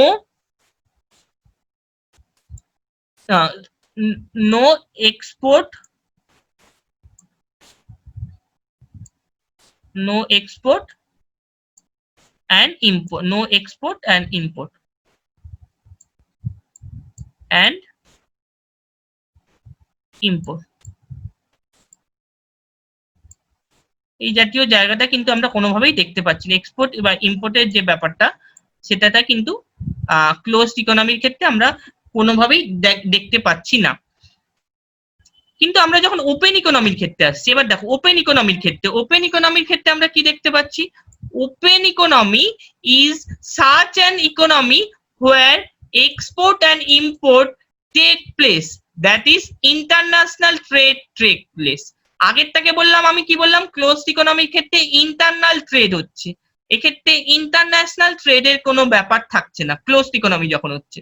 কিন্তু আমরা যখন ওপেন ইকোনমি বা উন্মুক্ত অর্থনীতি যখন আমরা দেখছি, এর বাংলাটা হচ্ছে উন্মুক্ত অর্থনীতি, এক্ষেত্রে কিন্তু আমরা দেখতে পাচ্ছি ইন্টারন্যাশনাল ট্রেড টেক প্লেস, অর্থাৎ ইন্টারন্যাশনাল যে রিলেশনশিপ সেটা কিন্তু আমরা ওপেন ইকোনমির ক্ষেত্রে বিভিন্নভাবে ইন্টারন্যাশনাল রিলেশনশিপ বলতে ইন্টারন্যাশনাল যে ট্রিটি গুলো হয়, চুক্তিগুলো হয়, ইন্টারন্যাশনাল ট্রিটি বা ধরো এক্সপোর্ট ইম্পোর্ট, এই ব্যাপারগুলো কিন্তু আমরা দেখতে পাচ্ছি ওপেন ইকোনমির ক্ষেত্রে। তার মানে সোজা কথায় বলতে গেলে ওপেন ইকোনমির ক্ষেত্রে কিন্তু আমরা এক্সপোর্ট ইম্পোর্ট এই পার্টটাকে কিন্তু ন্যাশনাল ইনকামের মধ্যে ইনক্লুড করতে পারছি, অর্থাৎ নেট যে এক্সপোর্ট হলো সেটা কিন্তু আমাদের যদি হয়, নেট এক্সপোর্টটা যদি প্লাস হয়, অর্থাৎ এক্সপোর্টটা যখন ইম্পোর্টের থেকে আমাদের যদি বেশি হয়ে থাকে ওপেন ইকোনমির ক্ষেত্রে, তাহলে কিন্তু আমাদের সেক্ষেত্রে একটা ভালো জায়গা তৈরি হবে, এটা কিন্তু মাথায় রাখতে হবে। তার মানে ওয়াই ইজ ইকুয়াল টু, আমরা কি দেখছি, y is equal to national income, y is equal to c plus i plus g plus x minus f, এটা কিন্তু আমরা national income y is equal to দেখছি c plus i plus g plus x minus m, অর্থাৎ national income is equal to consumption expenditure, investment expenditure, government expenditure plus ব্র্যাকেটের মধ্যে export minus import, এটা কিন্তু আমরা দেখতে পাচ্ছি ওপেন ইকোনমির ক্ষেত্রে। একটু দেখে নাও ভালো করে। প্রেজেন্টলি সমস্ত ইকোনমি কিন্তু এক্সাম্পল হবে ওপেন ইকোনমি, কেননা সমস্ত কান্ট্রিতেই কিন্তু আমরা ওপেন ইকোনমি দেখতে পাচ্ছি।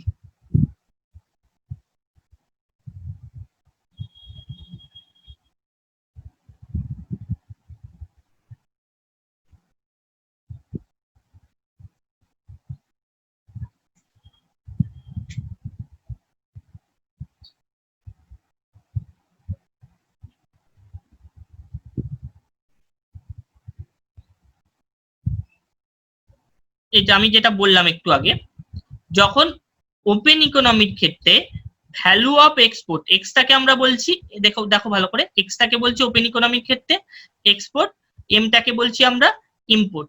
এবার ওপেন ইকোনমির ক্ষেত্রে আমরা যখন দেখছি value of export greater than value of import, তখন কিন্তু আমরা বলছি ট্রেড সারপ্লাস, তার মানে পজিটিভ হচ্ছে, এটা কিন্তু মাথায় রাখতে হবে। ট্রেড সারপ্লাস তার মানে এটা কিন্তু কান্ট্রির পক্ষে বেনিফিট হবে। যদি ওপেন ইকোনমির ক্ষেত্রে এই পোর্শনটা পজিটিভ হয়ে থাকে, এক্সপোর্ট মাইনাস ইম্পোর্ট এই যে পোর্শনটা আছে, এই পোর্শনটা যদি ওপেন ইকোনমির ক্ষেত্রে এটা যদি পজিটিভ হয়ে থাকে, তাহলে কিন্তু আমরা দেখতে পারবো কান্ট্রির ন্যাশনাল ইনকামের ক্ষেত্রে একটা বেনিফিট হবে।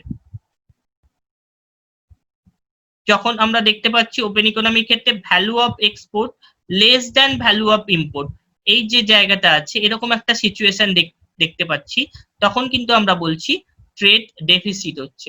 ওপেন ইকোনমির ক্ষেত্রে আমরা যখন দেখছি value of export less than value of import, তখন কিন্তু আমরা বলছি ট্রেড ডেফিসিট। আর যখন দুটো ইকুয়াল হচ্ছে, অর্থাৎ ভ্যালু অফ এটা নেগেটিভ হচ্ছে, তার মানে এটা কান্ট্রির পক্ষে ভালো নয়, আর কি কোনো কান্ট্রির পক্ষেই এটা ভালো নয়। আর যখন আমরা ওপেন ইকোনমির ক্ষেত্রে দেখছি value of export is equal to value of import, এরকম একটা situation, value of export is equal to value of import, তার মানে আমরা বলছি ট্রেড ব্যালেন্স, এটা কিন্তু খেয়াল রাখতে হবে।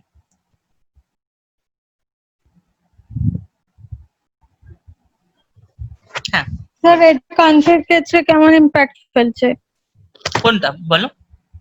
এই যে লাস্ট ট্রেড ব্যালেন্স। হ্যাঁ, ট্রেড ব্যালেন্স জেনারেলি লক্ষ্য করলে দেখতে পারবো সেরকম ভাবে কিন্তু হয় না কখনো। এক্সপোর্টের ভ্যালুয়েশনটা ইম্পোর্টের ভ্যালুয়েশনের থেকে ইকুয়াল, মানে যতটাই এক্সপোর্ট করলাম, এক্সপোর্টের মানে কমোডিটি নয় অবশ্যই, ভ্যালুয়েশনের দিক থেকে আমরা দেখছি এখন আমরা অ্যামাউন্টের দিক থেকে, কোয়ান্টিটির দিক থেকে বেশি এক্সপোর্ট করতেই পারি, নো ডাউট করতেই পারি, কিন্তু ভ্যালুয়েশনের দিক থেকে যদি সেটা কম হয়, তাহলে কিন্তু আমাদের কান্ট্রির ক্ষেত্রে ইম্প্যাক্ট ফেলবে না, মানে হচ্ছে সেটা দেখতে হবে এক্সপোর্ট যেটা কোয়ান্টিটি অফ এক্সপোর্ট বেশি করলাম কিন্তু ভ্যালুয়েশনের দিক থেকে সেটা ইন্টারন্যাশনাল কম হলো। মার্কেটে কম হলো, সেটা কিন্তু বেনিফিটেড হবে না, ভ্যালুয়েশনের দিকটা বেশি হতে হবে। যেমন ধরো আমরা যদি দেখি পেট্রোল ডিজেল আমরা কিন্তু ইম্পোর্ট করতেই হচ্ছে বাইরের কান্ট্রি থেকে, এটা কিন্তু ভ্যালুয়েশনের দিকটা অনেকটা হচ্ছে। তারপর ধরো মেডিসিন যেগুলো আছে সেগুলো কিন্তু এসেনশিয়াল মেডিসিন বা টেকনোলজিক্যাল যে প্রোডাক্ট গুলো আছে, অনেক কিছু বিষয়ের ওপর কিন্তু আমরা অন্যান্য কান্ট্রির ওপর ইম্পোর্ট, অন্যান্য কান্ট্রি থেকে ইম্পোর্টের ওপর ডিপেন্ডেন্ট। এই জাতীয় জায়গাগুলোও কিন্তু মাথায় রাখতে, মানে ভ্যালুয়েশনটা বেশি হতে হবে তবেই কিন্তু বেনিফিটেড হবে। এখানে যে জেনারেলি বলেছি এই যে value of export is equal to value of import, generally যতটা মানে ভ্যালুয়েশনের দিক থেকে যতটা এক্সপোর্ট করলাম ততটাই ইম্পোর্ট করলাম, জেনারেলি খুব একটা হয় না। হলে তার মানে এই জায়গাটা আমরা ট্রেড ব্যালেন্স বলতে অ্যাকচুয়ালি এক্স মাইনাস এম, এই যে জায়গাটা এটা ইজ ইকুয়াল টু 0 হচ্ছে, নেগেটিভ হচ্ছে না পজিটিভ হচ্ছে না, তার মানে এক্স মাইনাস এম যদি 0 হয় তার মানে কি হচ্ছে value of export is equal to আমরা দেখতে পাচ্ছি ভ্যালু অফ ইম্পোর্ট, এরকম একটা সিচুয়েশন হলো।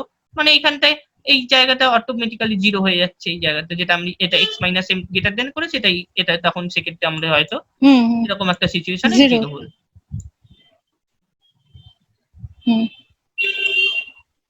এই এই জায়গাগুলো বললাম। এবার আমি আরো কতগুলো একটু জায়গা একটু নোট করে নাও, আমি একটু বলছি যে একটা এক্সাম্পল। ধরো নেক্সট আসছি আমরা একটা ডুয়াল ইকোনমি বলে হেডিং দাও, dual economy, DUAL, dual economy.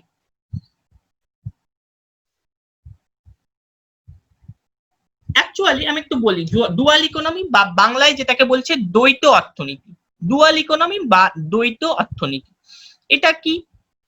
কোনো কান্ট্রিতে বা কোনো ইকোনমিতে যদি আমরা দেখি লেস ডেভেলপড ইকোনমির যে ক্যারেক্টারিস্টিক্স সেটাও যেরকম আছে, ডেভেলপড ইকোনমির যে ক্যারেক্টারিস্টিক্স সেটাও আছে, অর্থাৎ ট্র্যাডিশনাল বা প্রিমিটিভ ইকোনমিক ক্যারেক্টারিস্টিক্স কোনো কান্ট্রিতে যদি দেখা যায় সাইড বাই সাইড, আমরা যদি লক্ষ্য করি কোনো কান্ট্রিতে মডার্ন ইকোনমির যে ক্যারেক্টারিস্টিক্স বা যেটাকে বলছে ডেভেলপড ইকোনমির যে ক্যারেক্টারিস্টিক্স সেটাও যদি কোনো কান্ট্রিতে সাইড বাই সাইড দেখা যায় তখন কিন্তু সেটাকে আমরা বলে থাকি ডুয়াল ইকোনমি। দুটো ইকোনমিক ক্যারেক্টারিস্টিক্সই কোনো কান্ট্রিতে দেখা গেলে, যেমন ধরো এক্সাম্পল হিসাবে আমরা ইন্ডিয়ান ইকোনমিকে ডুয়াল ইকোনমি বলতে পারি। সাপোজ ফর এক্সাম্পল যদি মুম্বাই সিটিতে লক্ষ্য করি, একদিকে আমরা দেখবো modern lifestyle, higher standard of living, এই জায়গাগুলো দেখতে পাচ্ছি মুম্বাই যে প্রপার সিটিতে। একটু ব্যাকওয়ার্ডে গেলে, একটু যদি ইন্টেরিয়ারে যাই আমি মুম্বাই সিটি থেকে, সেখানে কিন্তু আবার প্রিমিটিভ ইকোনমি বা ট্র্যাডিশনাল ইকোনমির যে ক্যারেক্টারিস্টিক্স সেগুলো কিন্তু আমি প্রপারলি দেখতে পাচ্ছি। তার মানে এই ইন্ডিয়ান ইকোনমির ক্ষেত্রে ওভারঅল আমরা যখন দেখছি ইন্ডিয়ান ইকোনমিকে কিন্তু আমরা বলছি ডুয়াল ইকোনমি, কেননা ইন্ডিয়ান ইকোনমির ক্ষেত্রে ট্র্যাডিশনাল বা প্রিমিটিভ ইকোনমি বা যেটাকে আমরা বলছি আন্ডার ডেভেলপ বা লেস ডেভেলপড ইকোনমি, সেই ইকোনমির যে ক্যারেক্টারিস্টিক্স সেটাও যেরকম আছে, পাশাপাশি কিন্তু ডেভেলপড ইকোনমির যে ক্যারেক্টারিস্টিক্স সেটাও কিন্তু আমরা দেখতে পাচ্ছি। সেই কারণের জন্য কিন্তু আমরা বলছি ইন্ডিয়ান ইকোনমিকে ডুয়াল ইকোনমি। জাস্ট একটু নোট করে নাও ডুয়াল ইকোনমি বলে।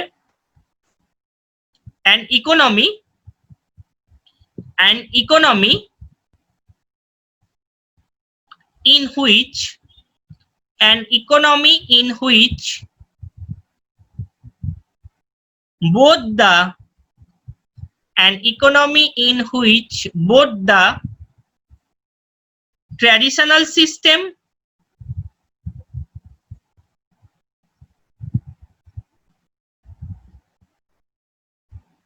and modern system, traditional system and modern system exist simultaneously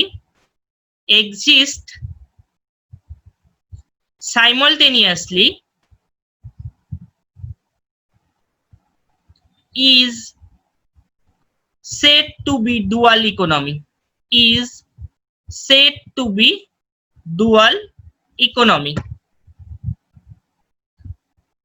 full stop দিয়ে at present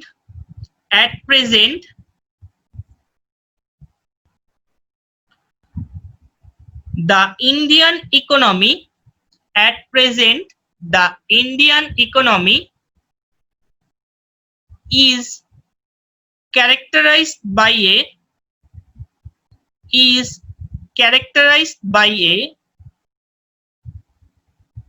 dualistic economic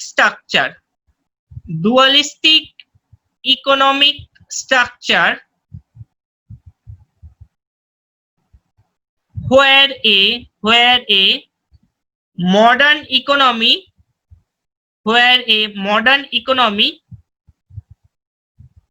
is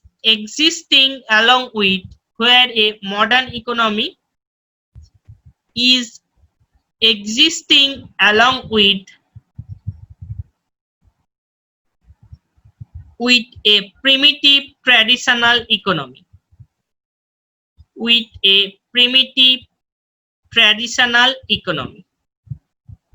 তার মানে ইন্ডিয়ান ইকোনমিকে আমরা বলছি ডুয়াল ইকোনমি। নেক্সট হেডিং দাও ইকোনমিক গ্রোথ। আমি আসবো এবার economic growth versus economic development.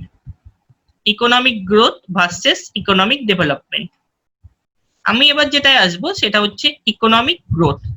জায়গাটাকে ডিসকাস করি। কোনো আইডিয়া আছে ইকোনমিক গ্রোথ আর ইকোনমিক ডেভেলপমেন্ট কোনটা কাকে বলে? কোনো আইডিয়া?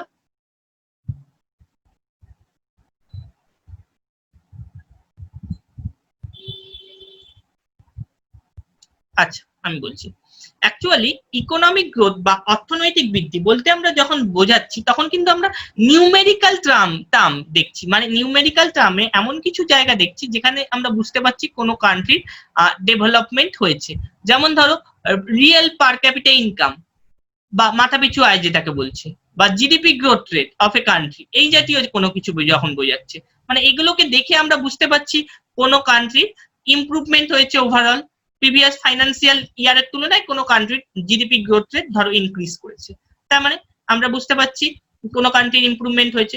পার ক্যাপিটা ইনকাম, যখন কোনো কান্ট্রির রিয়েল পার ক্যাপিটা ইনকাম ইনক্রিজ করছে, তার মানে আমরা দেখেও বুঝতে পারছি কোনো কান্ট্রির ইমপ্রুভমেন্ট হচ্ছে। অর্থাৎ স্ট্যাটিস্টিক্যাল কোনো ডেটা বা কোনো নিউমেরিক্যাল টার্ম যেটা দেখলে আমরা বুঝতে পারি কোনো কান্ট্রির ইমপ্রুভমেন্ট হয়েছে। এই যে জিডিপি গ্রোথ রেটটা ইনক্রিজ হয়েছে, মানে এই যে তখন কিন্তু আমরা দেখতে পাচ্ছি বিভিন্ন কারণে হতে পারে জিডিপি গ্রোথ রেট।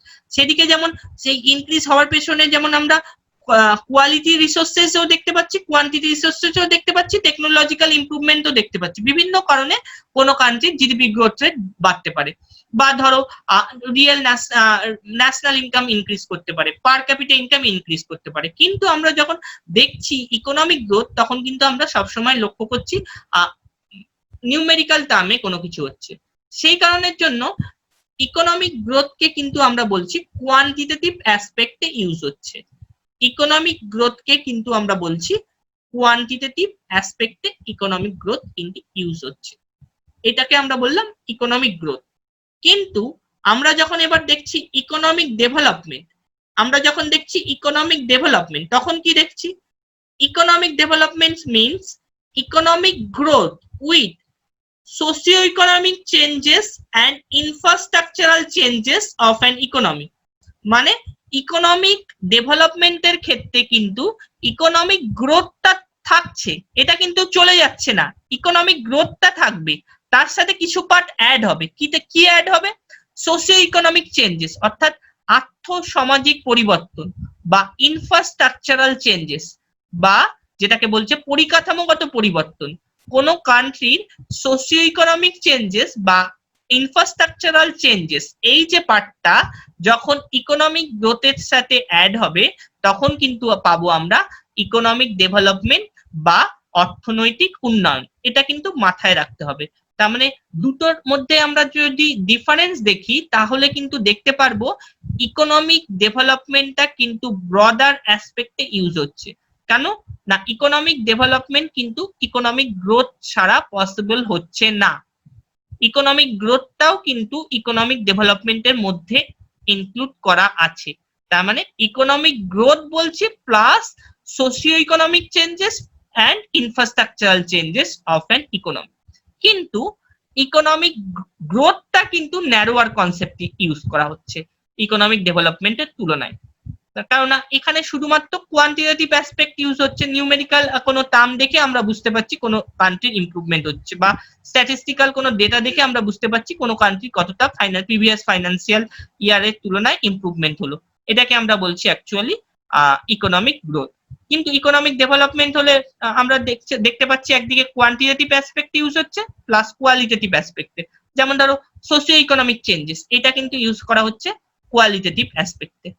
মানে ডিফারেন্স কিন্তু এটাই হচ্ছে ইকোনমিক গ্রোথ আর ইকোনমিক ডেভেলপমেন্টের মধ্যে, বা ইকোনমিক ডেভেলপমেন্ট বলতে যেটাকে বলছে অর্থনৈতিক উন্নয়ন। কোনো জিজ্ঞাসা থাকলে বলতে পারো, আমি না হলে এটা লিখে দেবো।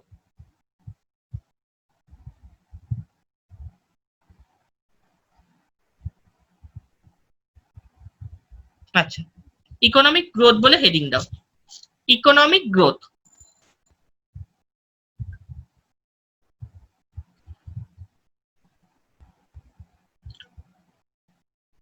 Economic growth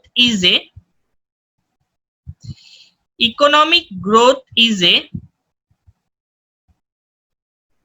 narrower concept than economic development.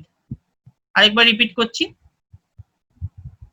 economic growth is a narrower concept than economic development.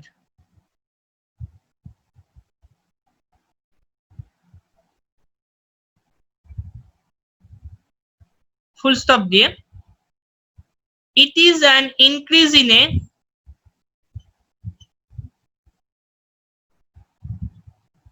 Sir, it is an increase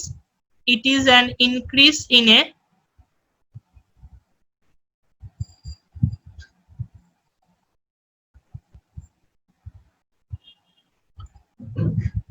country's real level of national output. Country's real level of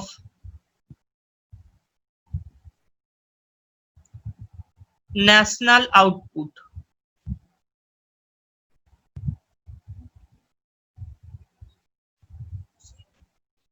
National output, which can be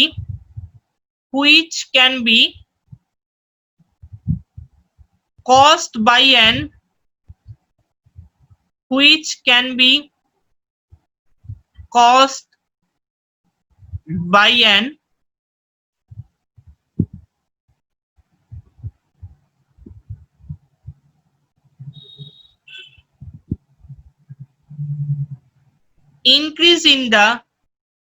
increase in the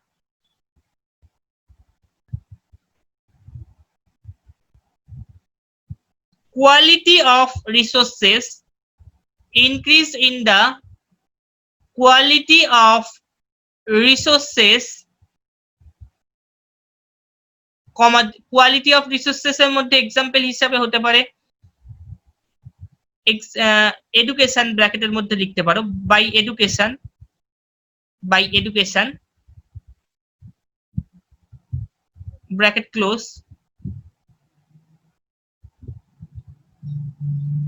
কমা দিয়ে, increase in the quantity of resources, increase in the quantity of resources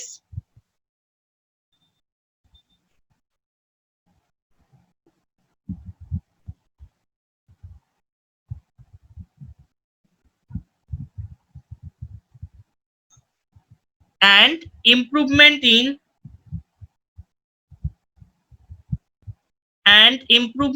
in technology, and improvement in technology.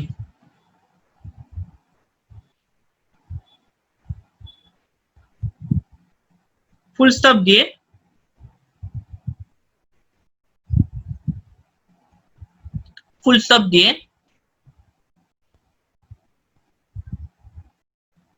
economic growth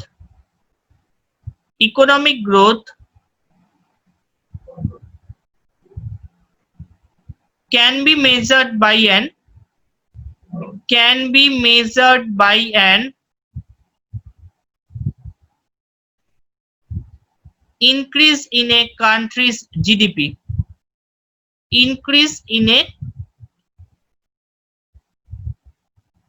country's GDP মানে যে জায়গাটা gist হলো GDP increase করছে, national income increase করছে, পার capital real income increase করছে। এই যে increase করছে মানে কোয়ান্টিটেটিভ যে চেঞ্জ হচ্ছে তার পিছনে কিন্তু quality of resources, quantity of resources, technological improvement সবকিছুই থাকতে পারে। এগুলোর সাহায্যে যখন কোনো কান্ট্রির নিউমেরিক্যাল কোনো চেঞ্জ হচ্ছে অর্থাৎ স্ট্যাটিস্টিক্যাল ডেটার কোনো চেঞ্জ হচ্ছে যেটা দেখে আমরা বুঝতে পারছি প্রিভিয়াস ফাইন্যান্সিয়াল ইয়ারের তুলনায় কোনো কান্ট্রির ইমপ্রুভমেন্ট হয়েছে, এটাকে কিন্তু আমরা বলছি ইকোনমিক গ্রোথ বা অর্থনৈতিক বৃদ্ধি যেটা বলছি। নেক্সট লিখতে পারো ইকোনমিক ডেভেলপমেন্ট। হ্যাঁ হ্যাঁ বল। স্যার বলছি যে কোয়ালিটি অফ রিসোর্সেস যে এডুকেশন দিতে বললেন, সেখানে এডুকেশন বলতে কি বোঝাচ্ছে? যেহেতু এটা ইকোনমিক গ্রোথ নিউমেরিক্যাল বেসিসে ক্যালকুলেট করতে হয়, তাই এখানে কি ওই সাক্ষরতার হার বোঝায়?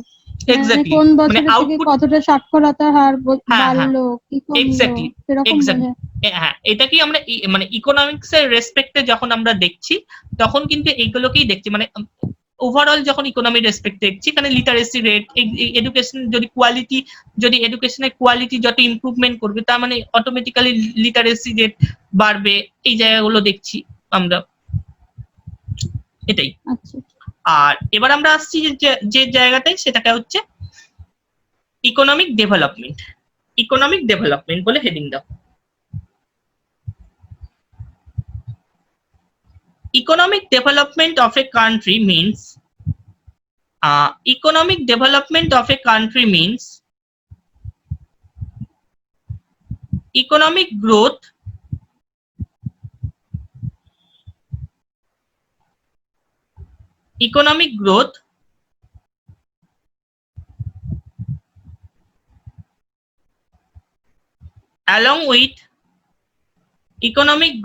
along with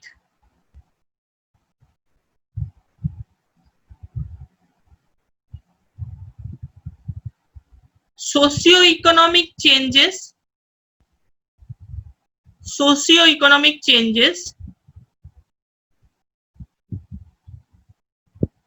and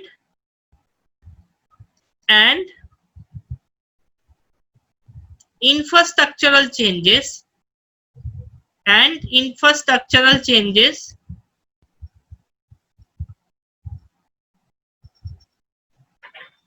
of an economy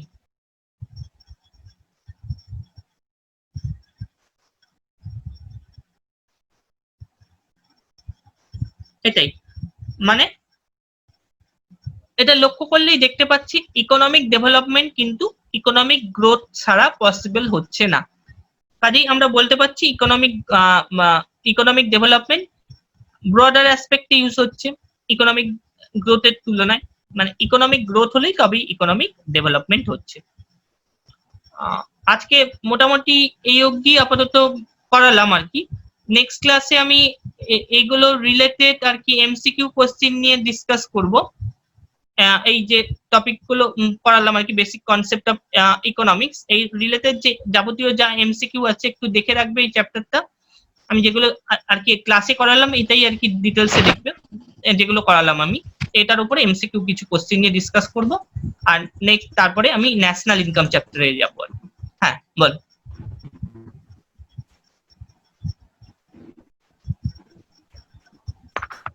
আচ্ছা যাই হোক, হ্যাঁ কিছু কোশ্চেন থাকলে বলতে পারো। হ্যাঁ বলো। কিছু তো শুনতে পাচ্ছি না।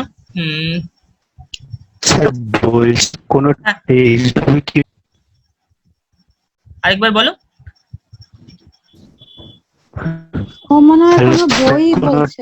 বই বলছে। আচ্ছা ঠিক, আচ্ছা বইটা একটু বলে দিই, বইটা একটু বলে দিই। বই ফলো যদি করতে চাও, আওয়াজটা বোধহয় তোমার কোনো কারণে নেটওয়ার্কের প্রবলেমের জন্য কেটে কেটে আসছে, একটু বলে দিই। বইটা যদি একটু আমি বলে দিই, বইয়ের রেফারেন্স যদি আমরা দেখি তাহলে কিন্তু দেখতে পারবো অনেকগুলো বই ফলো করা Yes, যেতে পারে। sir. পার্টিকুলারলি খুব বেশি বই ফলো করার দরকার নেই, আমি ক্লাসে নোট দেবো অবশ্যই, যখন ক্লাস যেটা করাবো ক্লাসগুলো ফলো করবে তাহলেই কিন্তু অনেকটা কভার হয়ে যাবে ডাউট। যদি পরের ক্লাসে নেক্সট ক্লাসে আমি যেটা বললাম একটু বাড়িতে ভালো করে দেখবে, কোনো ডাউট থাকলে আমাকে অবশ্যই জিজ্ঞেস করবে। বইয়ের রেফারেন্স বললে একদিকে যেমন দেখতে পাচ্ছি ম্যাকবুকের যে ইন্ডিয়ান ইকোনমির যে বইটা আছে, ম্যাকবুক যেটা আরিয়েন্টেড ম্যাকবুক হয়, সেটা একটা দেখতে পারো। আর যদি ডাব্লিউবিসিএস এর ক্ষেত্রে একটা বই আছে, সেটা হচ্ছে তোজাম্বেল হোসেনের বই ইন্ডিয়ান ইকোনমির, যে তোজাম্বেল হোসেনের যে ইন্ডিয়ান ইকোনমির বইটা আছে, ওটাও কিন্তু ফলো করতে পারো। তবে এই মুহূর্তে রমেশ সিং এর বইটা আমরা ফলো করতে বলবো না এই কারণের জন্য, কেননা রমেশ সিং এর বইটা মেনলি আমরা লক্ষ্য করলে দেখতে পারবো একটু ইউপিএসসি স্ট্যান্ডার্ডের বই। কাজেই একটু যদি রমেশ সিং এর বইটা কেউ কারুর কাছে থেকেও থাকে, ফলো করতে চাইলেও কিন্তু কদিন পরে ফলো করো, মানে একটু ক্লাসগুলো কন্টিনিউ করো কিছুদিন, তারপরে যদি রমেশ সিং এর বইটা ফলো করো তাহলে টার্মগুলোর সাথে অনেকটা। স্যার ইউপিএসসি এর বইগুলো খুব হাই স্ট্যান্ডার্ড হয়। হ্যাঁ হ্যাঁ, আমি ওই জন্যই বলছি আপাতত রমেশ সিংটা, আর যদি কেনা থাকে আলাদা ব্যাপার, না হলে কিন্তু রমেশ সিংটা ফলো করতে না করবো আমি আপাতত। যদি ডাব্লিউবিসিএস ওরিয়েন্টেড দেখতে চাও, তোজাম্বেল হোসেন আছে ডাব্লিউবিসিএস এ, বা তা না তো যদি দেখতে চাও একটু হাই স্ট্যান্ডার্ডের যদি দেখতে চাও, সেক্ষেত্রে ম্যাকবুক আছে, সেটাও খুব একটা কঠিন ল্যাঙ্গুয়েজে নেই। তাছাড়া আমি তো ক্লাসে নোট দেবো, এই যে যেরকম আমি আলোচনা করছি নোট দিচ্ছি, এরকম কিন্তু ক্লাসে অবশ্যই আলোচনা হবে। ঠিক আছে, ওকে।